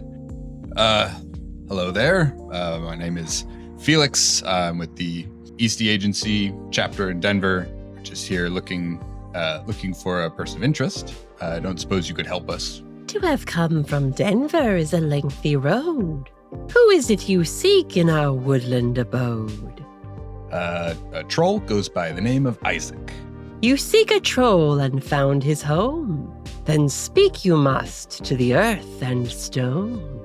And they point at the stone that has the glyphs all over it. I suppose you have like a dictionary. Rosetta Stone, Google Translate for runes. Duolingo. Shazam. Sing it. The tree squeak just lets out another one of their high-pitched and their tail lets go, and they plummet from the tree branch that they're hanging on and just sort of hit a pile of the pine needles on the ground and vanish. Oh. And then you see they pop out of a stump across the way. They seem to just have like appeared there again. Are you okay? And they say, Oh, humans, your ignorance is cute despite the honest nature of your plight. But one of you, I think, just might, though fate she may attempt to fight, be someone who can wield the sight and wake the sleeping troll friend's might. Carla, can you read that thing? Carla, what's the thing say? Okay. You do like magic or shit? Ask some of your squirrel friends, maybe. Okay, back up. All right, okay. All right, Carla goes over to the stone, and can I read it? Do I need to do some kind of magic to be able to read it? Because it's a language that I might be able to understand. You would probably need to use magic to communicate / interpret a language you don't know. Cool. We're gonna do that. I'm looking at it. My eyes are going a little bit cross-eyed trying to figure this out. The headache is getting worse. That is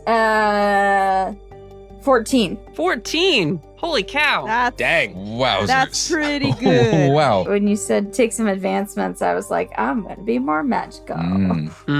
The tree squeak appears again, having swept back into the stump, and they sort of poke their nose and snout over the top of this mossy rock as you're like looking at it. And when you look at them, Carla, your eyes flash with a bit of this magic that you're able to tap into, and you see that the tree squeak, their eyes flash, but not the ones on the front of their face. There's a pair just sort of at the top of their head, and then as they like creep up onto the stone, you see more eyes open up all over their body, just all gazing at you. And this very sort of strange eldritch raccoon creature says, A hero whom the forest chose.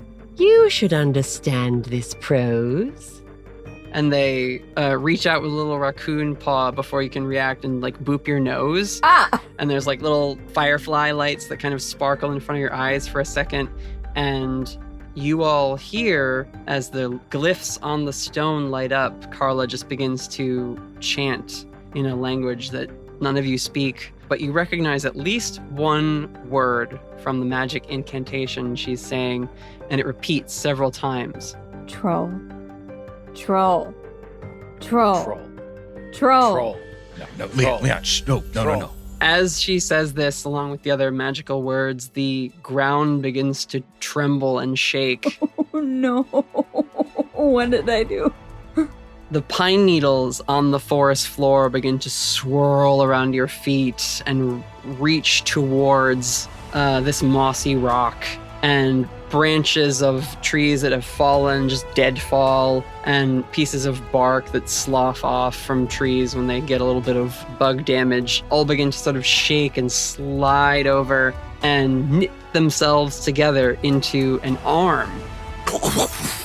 And the pine needles weave themselves into a furry, in quotes, abdomen that sort of rises up with the stump and the stone. And eventually, as more bits of wood and leaves and dried twigs from the forest assemble, Troll. Troll. Troll. Troll. Troll. Troll. Troll. Trolls are summoned. Isaac Heartstone, the troll, stands in front of you all. I put a hand on Leon's shoulder. and Zeke is standing there just mouth agape. Wow. And the troll, he leans down and sort of sniffs at you all. Why summon Isaac? Hello, Isaac. Thank you for meeting with us. This is Zeke. Hi. We thought that you might be Bigfoot, and you're probably not. But maybe you know where Zeke came from? Or you know where Bigfoot is? Isaac have Bigfoot? And he slams a foot down. It shakes the ground. You all kind of have to catch your footing. Whoa. Extremely impressive, yes. Tiny creature. You ask where you come from? Well, yeah. And, I'd like to know what I am. And he scratches at his mossy, twiggy hair, glances around. He does spy you, JJ, and says, Ah, kindred spirit. Aha! And JJ goes for a high five and does get tall enough for a high five. Full scale growth or just No, vertical? just vertical. just very skinny, like a Photoshop transform. Yeah, just like an elevator. Sure. Isaac sees you gesture with the hand and kind of also waves. He's not sure about the high five.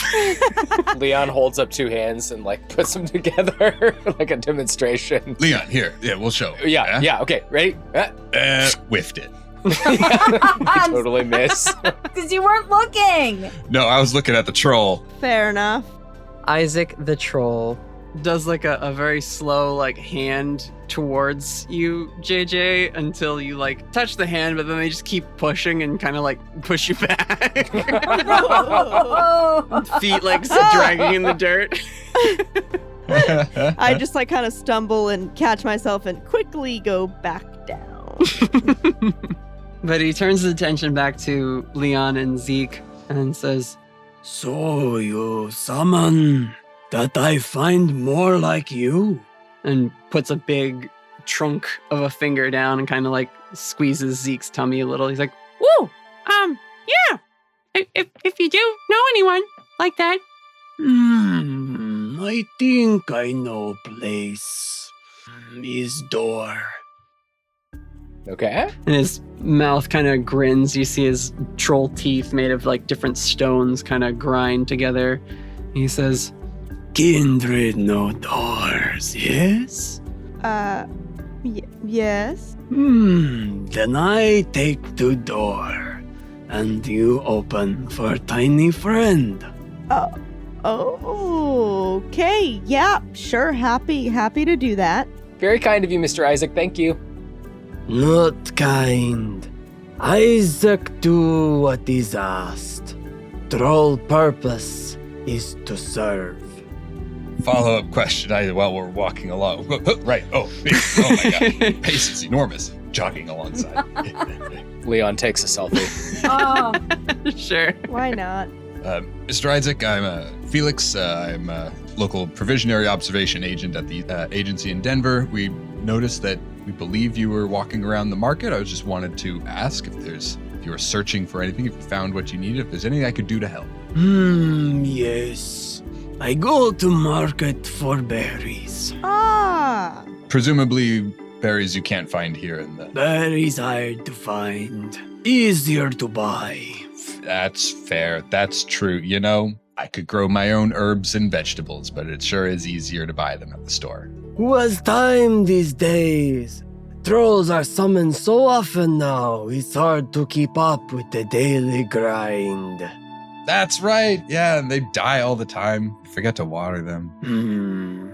My friend eats too much. They go like this. And he snaps his finger and a bunch of like twigs and leaves kind of fly out in all directions. But yeah, the tree squeak pokes their head out from like a flap of bark that is Isaac's hair, and they have like a mouthful of berries that they're like munching on.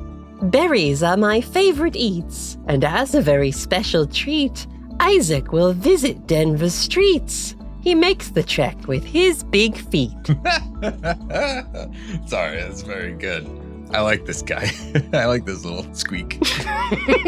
I'd subscribe to this podcast. I mean, I'd produce this podcast. yeah. Oh my god. Yes, humans, podcast. I know this from market. Wow, they're really doing a good job with the networking, you know? They're going to fill that auditorium in no time. Hell yeah.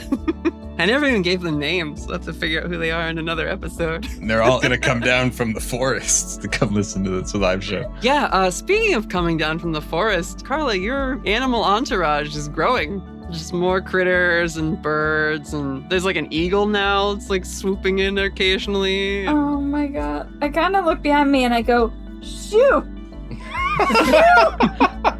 Shoo! Shoo! You're supposed to be afraid of human beings. All the animals, when you like gesture, like get out of here, go, they kind of look where your hands go and then back at you. They don't go anywhere. Shoo! Shoo! Oh god. Zeke whispers to Leon, I think she's got fans. Mm-hmm. Shoo! Please go home. at one point, like a chipmunk comes over by your feet, Carla, and just like leaves an acorn in front of you. Aw. Well, now I feel that. I guess I pick up the acorn. I'm not gonna thank you.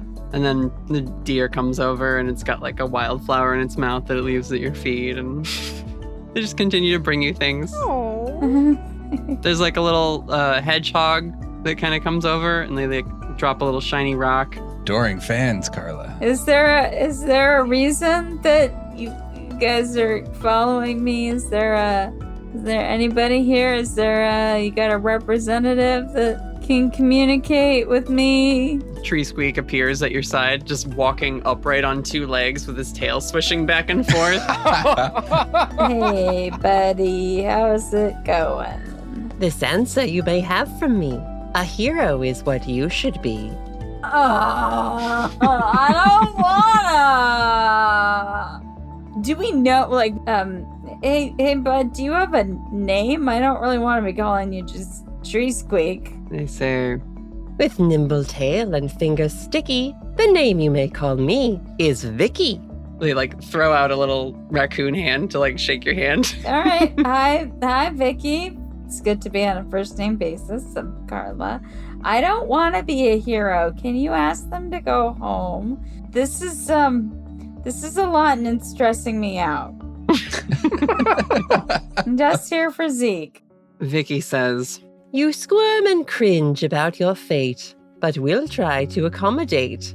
Back off we will to give you space, and hope that frown will leave your face. and they kind of snap a raccoon paw, and the critters in the woods begin to slowly dissipate and disperse.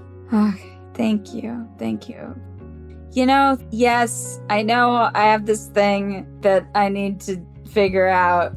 I've been picked for some reason, and I'll work on it later, okay? But like, this is not a time for personal growth. This is time for hanging out with my friends. They kind of walk a little quicker and like look over their shoulder and then look away, but an eye on their tail opens up and like looks at you, and you hear them say, sort of out to no one, Your chosen path may make you sad, but worry not, for you are destiny-clad. and the eye winks and then vanishes into the fur of their tail, and they run and scurry up onto Isaac's back again. Great. Thanks. That's good news. You got something to look forward to. Do I? Yeah. They should start a podcast. No podcast. I have children who need to learn proper researching and citation techniques. That's my destiny. No, not you. The tree squeak. Oh. That you're telling me. No, not you. No. No. This much more interesting little fellow. The rhyming forest raccoon. I mean, yeah, I would probably be into that podcast. Zeke will sort of hop off Leon's shoulder and come back and walk with you for a bit, Carla. And he says, Maybe it's not such a bad thing that you're a chosen one. I don't want to be a chosen one, Zeke. It's not useful in my life. I have things I would like to do. I need to teach people about the difference between primary and secondary sources and how to use them properly. I don't want to be a chosen one. Maybe you could be both. I like knowing my fate is in my hands and not in the hands of some entity or spirit or giant sky bear. I mean, we're all in the hands of something. Metaphorically or literally, because I'm just walking. I'm not. JJ says this being carried in one hand by Isaac the troll. No, we are all quite literally in the hands of something else at all times. And if you don't see it, it doesn't mean it's not there. Breaking their rhyming speaking pattern, the tree squeak just kind of appears in the hand next to you, JJ, and is like, I like you. I like you too! It rhymed. Rhyming couplet. I've made connections. Carla, you have a destiny. It's not something that many of us can say. Just saying. You could just be spending your time eating pizza, not having much to look forward to. Oh. What are you talking about, Felix? You got like all sorts of things with the East Agency going on. They haven't visited in months. Oh no. What? Yeah, we're sending them Christmas cards.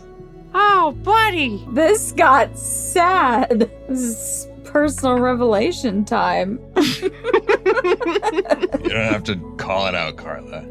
Let's keep going. Ooh. Well, hey, guys. I mean, come on. Let's talk about this for a second. We could all be more than one thing. Like, we're doing this so I can find out what I am. But, I mean, once I know, I'm still going to be a friend. You don't think when you find out who you are, you're going to find a new family or something, or disappear into a portal to a magical world? That's some projection if I've ever seen any. I've been reading a lot of... Oh, you've been reading up on projection. Okay. Is that between the Archie comics? Yes. Picked up a Psychology 101 textbook? No. Every night I spend an hour on Archie, an hour on Saga, and then an hour on Instagram in what I hear is the self-care area. The self-care side of Instagram. Yes. Ooh. Oh, boy. Be all you can be. Get rid of toxic people. Yes. And get a good night's rest. There's a lot of things you can purchase to get a good night's rest. I haven't quite figured that one out yet. I'm working my way through the Goop catalog, but I'll get there. And you can get them all from ClaireClaremont.com. Oh, it's a triple crossover. Somewhere is everywhere. Oh my god. I don't know. There's all this cool magical stuff in the world now. It seems, I don't know, what are the rest of us who just, I can fix a light or... Felix, you don't have to be special to be amazing. I'm not. Leon, right? Mm-hmm. Thank you. Leon slips you a Daylight Society business card with his name. I think I overheard some stuff about you guys. We're not subtle, No. but there's always room for anyone at our table. Yeah, there was a report that came through a few months back from Eastie HQ that said, Daylight Society, ones to watch. That's the last we heard from HQ. Yeah. Zeke will stop you all and address each of you. He says, Felix, if you like your job, you don't have to try and make it sound cool or exciting. Finding enjoyment from your job is a really lucky thing. And Carla, you don't have to save the entire world to be considered a hero. Some heroes save afternoons. Whether that's giving a single parent some time off or inspiring the beginnings of wonder and imagination. And Leon, you're the protagonist of your story. But if your story is about being there to help others, then there's no reason to shy away or change that about yourself. And JJ, you might not understand this world or your place in it yet, but if you persevere and don't worry about feeling awkward or afraid, you'll find people willing to understand you. And even if I can find out who I am, it's not going to make me want to leave Denver. I love it there. And I love all you guys. So I'm not going anywhere. And the big shadow just swoops in and picks Zeke up and takes off into the forest. Oh, God. What? Wait, What? Zeke, Leon is like sprinting after Zeke immediately. Yeah, I think JJ turns into an eagle to try to follow. Okay, use magic. Aha!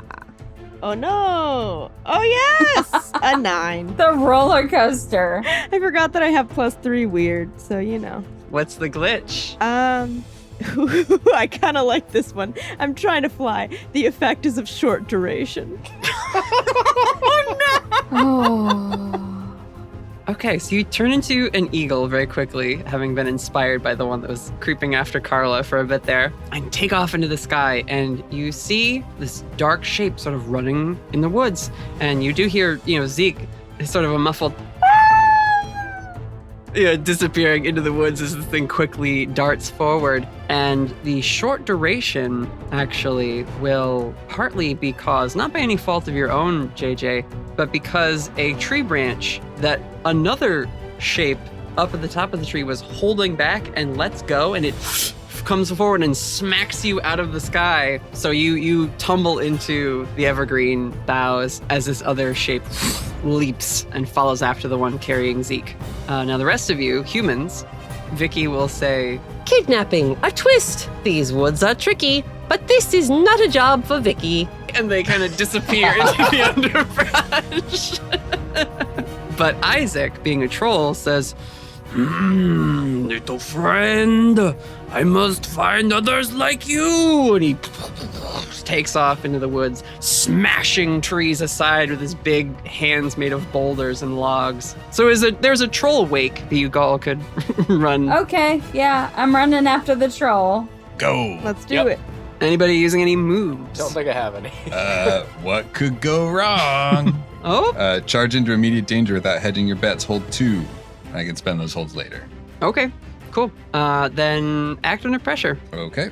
We'll see how you all keep up. All of us? Yep. Would this count as a monster phenomenon or mystical effect? Yeah, sure. It was a big shape. Okay. Ooh, I rolled an 8. Well, I rolled a 5. Even with the +2, cool. I rolled a 5 on the dice, +2 is 7. I'm going to use one of my what could go wrong holds to take +2 on this act under pressure roll. Okay. Which is good because I rolled a 5, but that is now Wow. +3 to make that an 8. Team. Ooh, What's going on here? a bunch of mixed successes. Okay. It's hard to follow in the wake of a troll, okay? Yes. Yep. There's a lot of debris. There's a lot of tree shrapnel. Yes, the trees that they smash are still falling. Mm-hmm. Yeah, it's tough to keep up with both Isaac and also these shapes, which again dart through the woods. And eventually you're all gonna lose sight of Zeke. And you hear his little muffled cry of just vanish into the silence of the mountain that you're up on.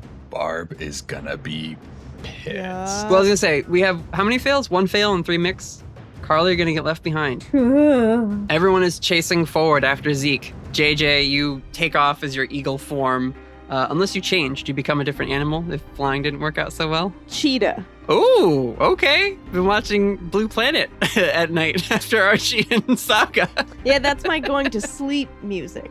And I use it as music, which sounds confusing, but yes. Okay. Yeah, so as you're running in the woods next to Felix and Leon, and there's just narration by David Attenborough playing.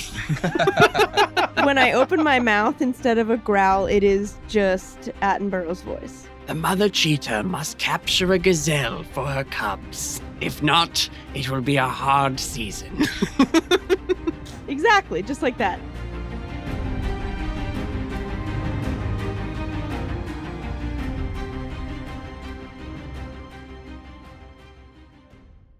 Now, for your mixed successes, I'm going to say that you can track these creatures, but it will take a while to catch up to where they vanish to. And the sun is starting to come down in the day, so it's right around sunset when you guys finally lose track of them. And even Isaac stops and looks around in this section of woods and says, They're gone. The tracks disappear. Can I don't think Leon would stop running. Can I trust my gut? ooh, yes, you can. That's boxcars. Ooh. +2 is 14. Excellent. So what does trust your gut do? It gives you a hunch, right? On a 10 plus, the keeper will tell you where you should go. Wherever that is, it will be important. Get a +1 on going on your way to the place. Leon, you've met a lot of strange creatures today that do a lot of different weird things. But as you're looking around, you see the tracks they kind of just vanish at one point. You think about how Tree Squeak could vanish into a pile of pine needles and appear in a stump somewhere else. You think about Isaac having told you, I will take you to door. and you think about how, the sign of Isaac's footprints in the city vanished slowly with time, and how the bear vanished into the sky when he went up into the clouds. And you're reminded that even though magic is public now, the habits of magical creatures are still those of concealment and leaving no trace and slipping beyond a veil. And you think maybe you don't have to go anywhere. You just have to find the right way to wherever these things that took Zeke went. Carla. Hello? Zeke, your friend who you're supposed to be keeping an eye on for your other friend Barb, gets kidnapped, and your rival Felix takes off too. Leon is gone now, and the weird kindred that Zeke talks to sometime just turned into a cheetah and sounded like a Suzuki as it ran away. And you, despite your peak physical chosen conditioning, just find yourself not able to keep up. You trip a couple times, you're stumbling, you're not used to being in the woods. You're much more comfortable in a library. Of course, that's where you want to be. And it feels like some of your powers are kind of failing you right now. Hello? Hello? Wait for me. I guess I kind of look around the clearing. Do I see anything? No, it's quiet. Weirdly quiet. Like none of the critters of the woods are around right now. Well, I didn't want to tell them to go away. I'd like to see if maybe I could do some magic to catch up with them. Okay. And what I'm thinking is doing something perhaps beyond human limitation, in that I will know where they are and be able to find them, because I don't know where they are right now. They just they took off. I have a general idea, but I don't know that the group has stopped. I don't know that Leon has discovered that he's just got to find a door somewhere. So yeah, I'm gonna try and do some magic. Okay. Carla's very sad right now. Yeah. She is perhaps, although she will not admit it to anybody else, regretting her decision to tell the wildlife to go away. Aww. That's a 9. Okay. What glitch are you gonna take? Problematic side effect. I think your phone rings. Yeah, who's calling? It's Amy. hello, hi. Hey, I swung by just to see if you guys want to do dinner tonight, but nobody's at the shop. We're at Barb's place. What's going on? We took a walk. We're exploring nature. But we'll be back real soon. Like really, really soon. Do you want us to like stop at the store and pick something up? And we could do that and maybe like do some like dinner later. Like what time is this also? What time are we? Like I said, it's like sunset. Okay. So it's maybe like 7:30. We could pick something up at the magical Trader Joe's. It's like Trader Joe's, but it's somebody took just this piece of plywood and wrote magical, and then they got up on those steps and they just like stapled it to the top of the Trader Joe's sign. I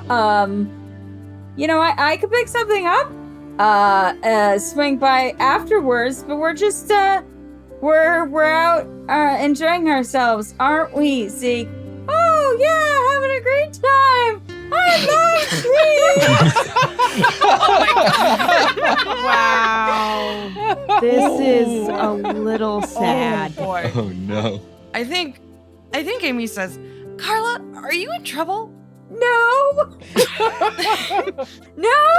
No, not in trouble. No, definitely not. Are we in trouble, Zeke? No, we're fine. Everything's fine here. She goes, okay, Carla. Well, just, it's okay to ask for help. Zeke does it all the time, and I don't know. I think it's why he's got so many friends. Are you saying I don't have friends? No, I'm saying if you need help, we're here for you. I appreciate that, Amy, and thank you for affirming that I do have friends. But yes, I will definitely, in the future, if I need assistance in any way, which I do not right now, I'm fine, ask you for help, because I trust your judgment. You're a very good judge of character. And you're a very good cook too. Have I told you that? You're so good at cooking. I gotta do this thing. So, I'm gonna talk to you later. After I stop at Magical Trader Joe's. Okay? You want those little like the little peanut butter cups, the little tiny Reese's peanut butter cups, the dark chocolate ones? Sure. And actually, if they've got like that pure apple juice, I think it's in season, and I'd love some of that. Yes, absolutely. I'll see if they have it. Okay, I'll talk to you when we're near. I'll give you a ring when we're near your place. I'll send you a text or something like that. Okay. Okay. Bye. Bye. You hang up your phone, and as you like take it down from like looking at it on speaker, Tree Squeak is just sort of there, right up in your face on a branch. Ah! Hey, Vicky. What's going on? Your friend is wise, and if you ask, the forest can be called to task and bring you to your friends quite fast. And you see the eyes on their body all open, Oh. and in the dark, more little eyes appearing. Woodland creatures, I'm sorry I asked you to leave earlier. I just needed some space. Could you assist me finding my friend? Because if I don't find him, I am in big trouble. Also, I'm worried about him. Like, he's just a little guy. He's just, like, he's literally a little guy, but also, like, metaphorically, he's just, like, a little guy. I don't know, I'm kidding. Anyway, I could use your assistance. Heroically. Heroically learning to ask for help. Incredible. You feel a little nudge at your back, and you see there is, like, a deer and a couple of rabbits and maybe like a coyote kind of pads up next to you. The like deer kind of nudges you with its antlers, like not to like poke you, but to be like, no, just to like, yeah, urge me in the right direction. Okay, I am going where it is poking me towards. Mm-hmm. At a certain point, the coyote will kind of like bump you, and the deer will kind of like dip down and scoop you up, so you can like hang on and kind of like run along the side of it. and a little stampede of forest critters take off into the woods as the sun is dipping below the horizon. Oh, okay. All right, here we go. Oh, so many animals.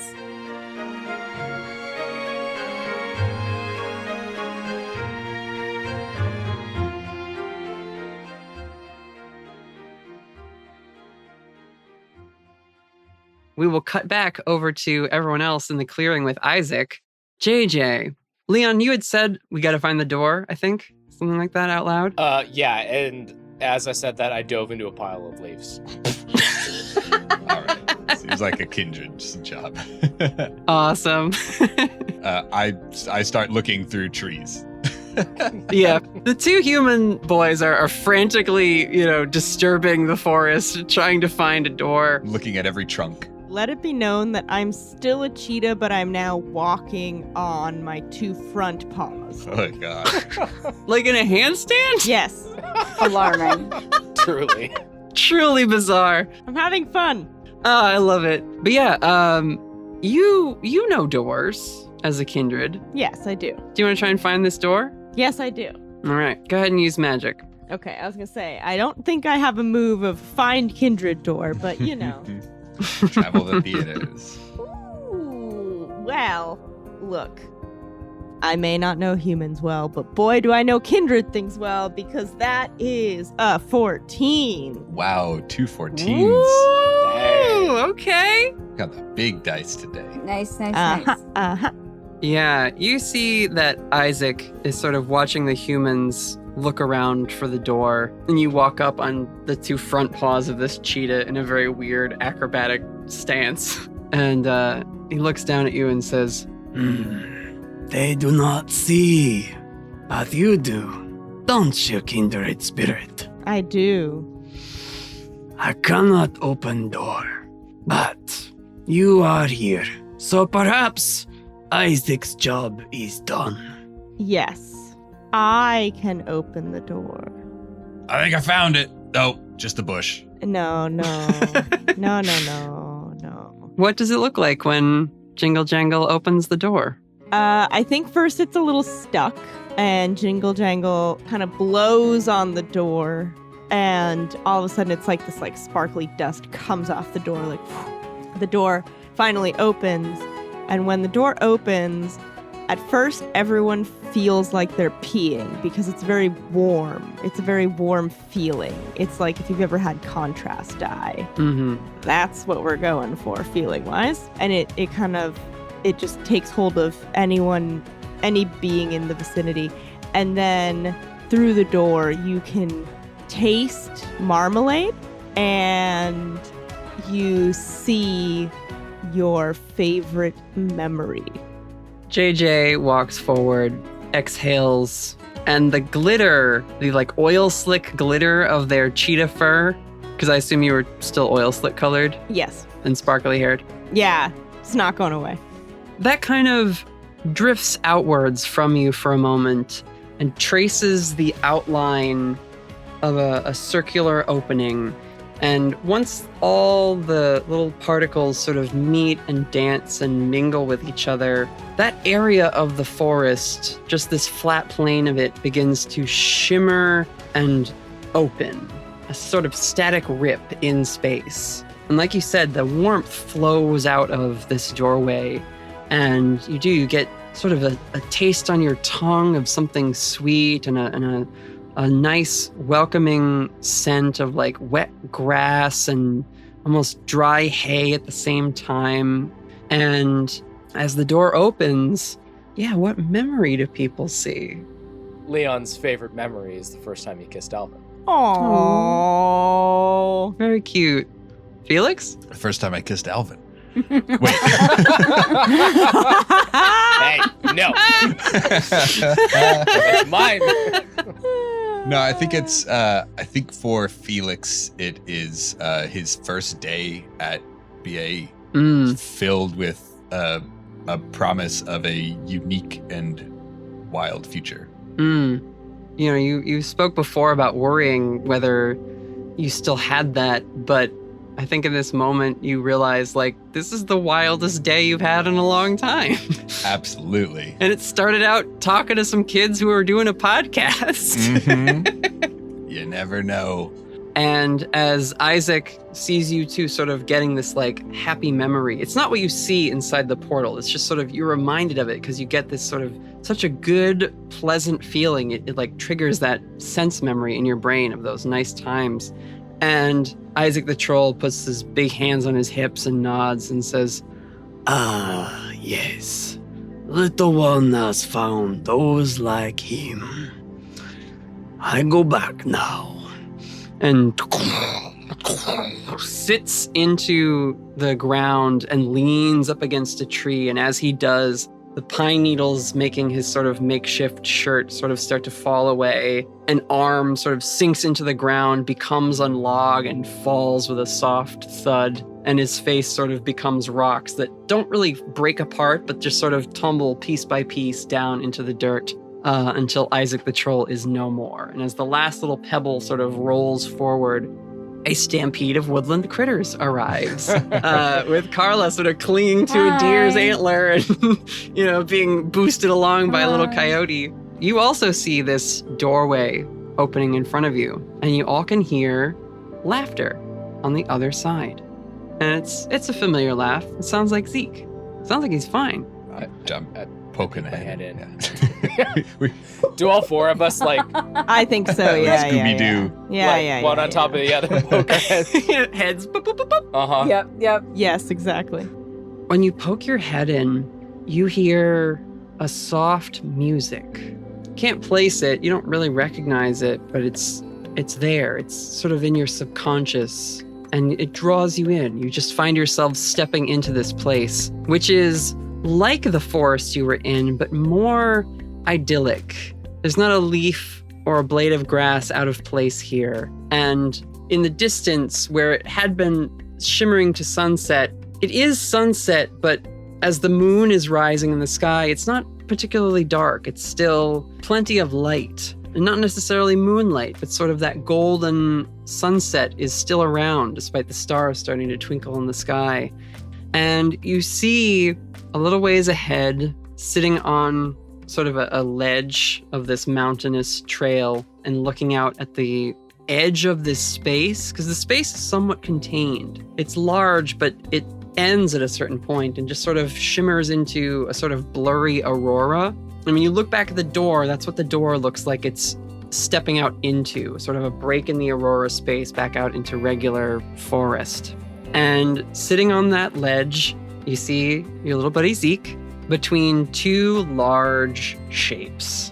And as they turn around, you see one of them is a massive mountain goat sort of humanoid with a long face and sharp cheekbones with wide set yellow eyes. And they have these big ibex horns that sweep back and are framed by a mane of shaggy goat wool. They have trinkets braided in there and little beads and bits of stone. And they have a couple piercings in their long floppy goat ears that hang by the side of their head. And on the other side of Zeke is this big white, powerful looking creature with white and gray fur, long arms, and bright crystal blue eyes set in a sort of dark gray face, with large elk antlers and big lynx ears that sort of twitch and scan the surroundings and pivot towards your group when you arrive. And when they see you, this white yeti breaks into a smile of jagged teeth, wickedly sharp, and they say, Apologies. We thought perhaps you had captured our small friend here. Come, sit with us. Oh, yeah, we kind of thought maybe the same thing. That's our small friend. Zeke, you're okay? Zeke stands up. He says, Oh my gosh, guys! This is Linu and Riska, and they're my new friends! Great! It's good to meet you. Hey, all right then.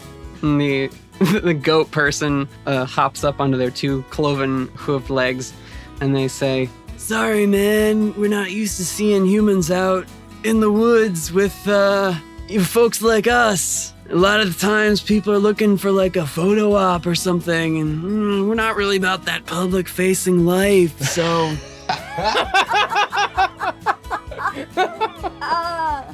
Yeah, hang loose, man.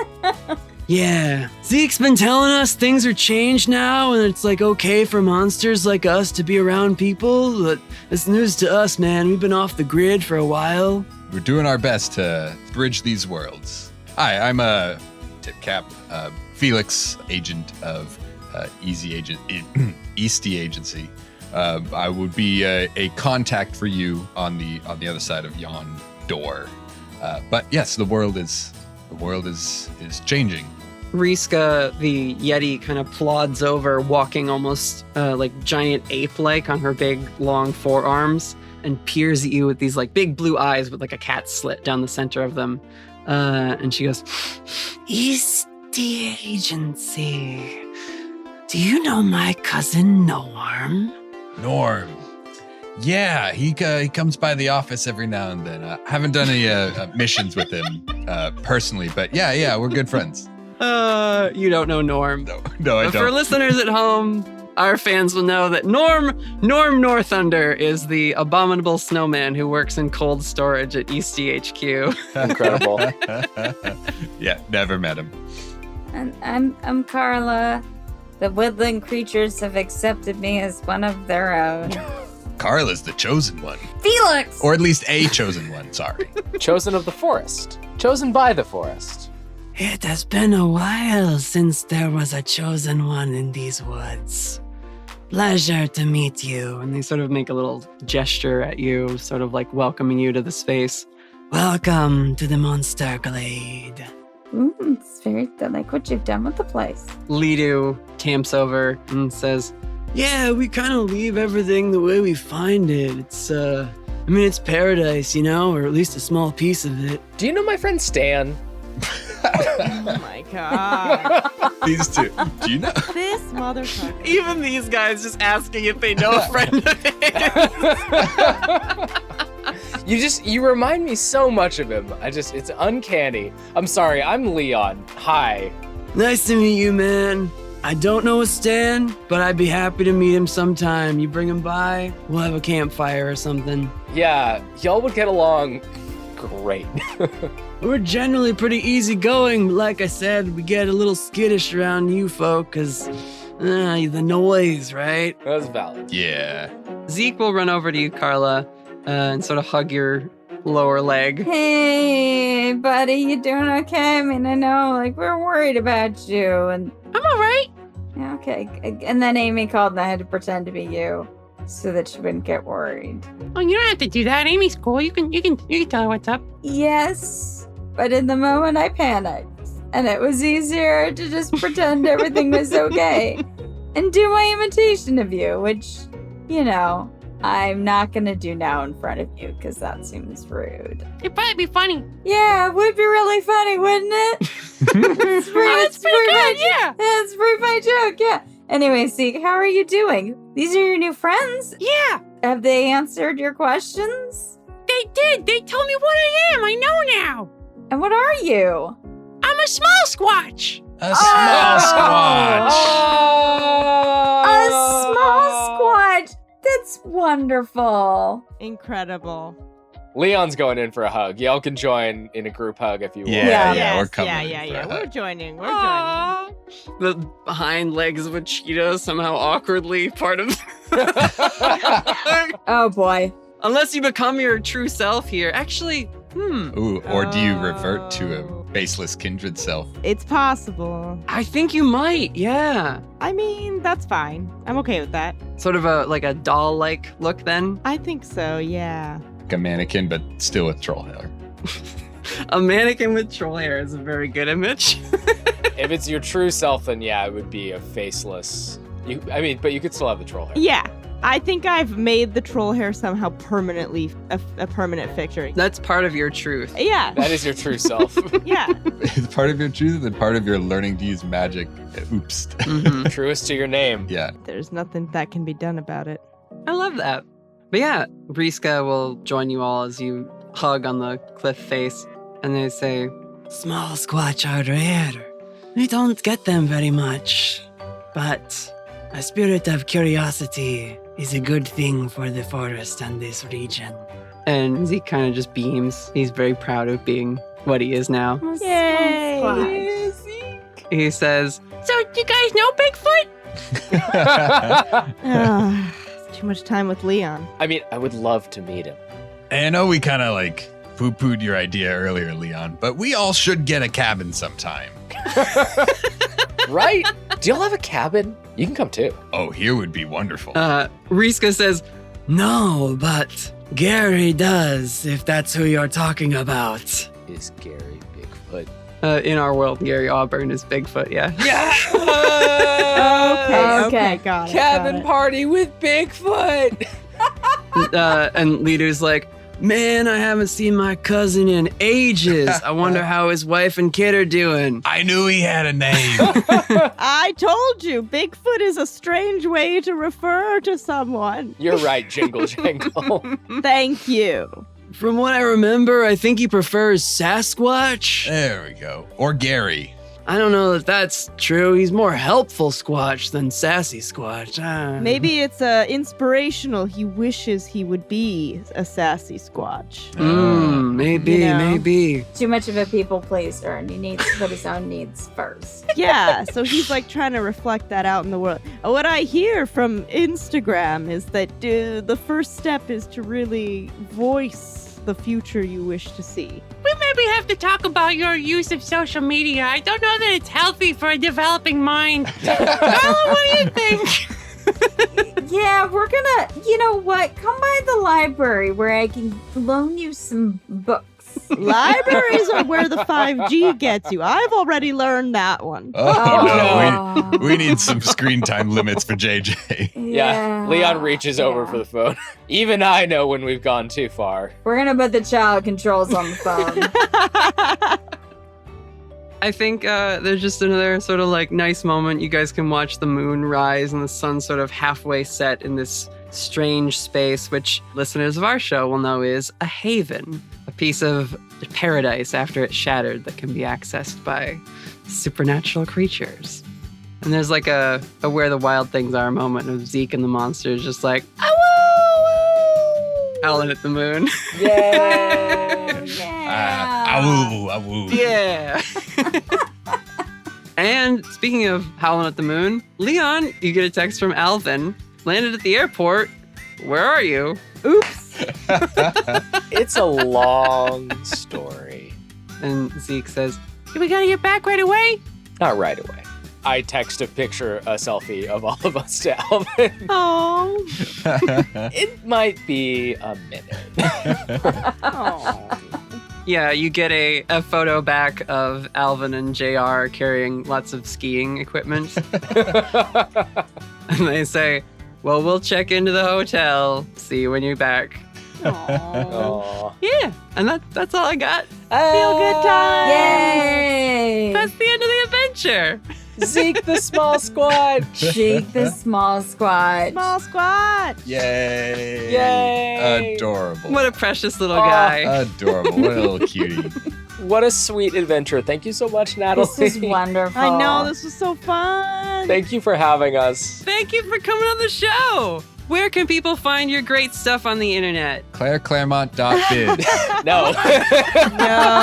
I mean, absolutely technically, yes, not. you can. Kind but of. We do own it, but don't. Well, you can go there. There's something there now. There is something there. We are Monster Hour Pod on most social media. We are at monsterhour.podbean.com, and we're your friendly, narrative-driven Monster of the Week in Season 1, Absurdia in Season 2, found family, big feels, funny monsters, lots of snacks, weird jokes, actual play podcast. Heck yeah.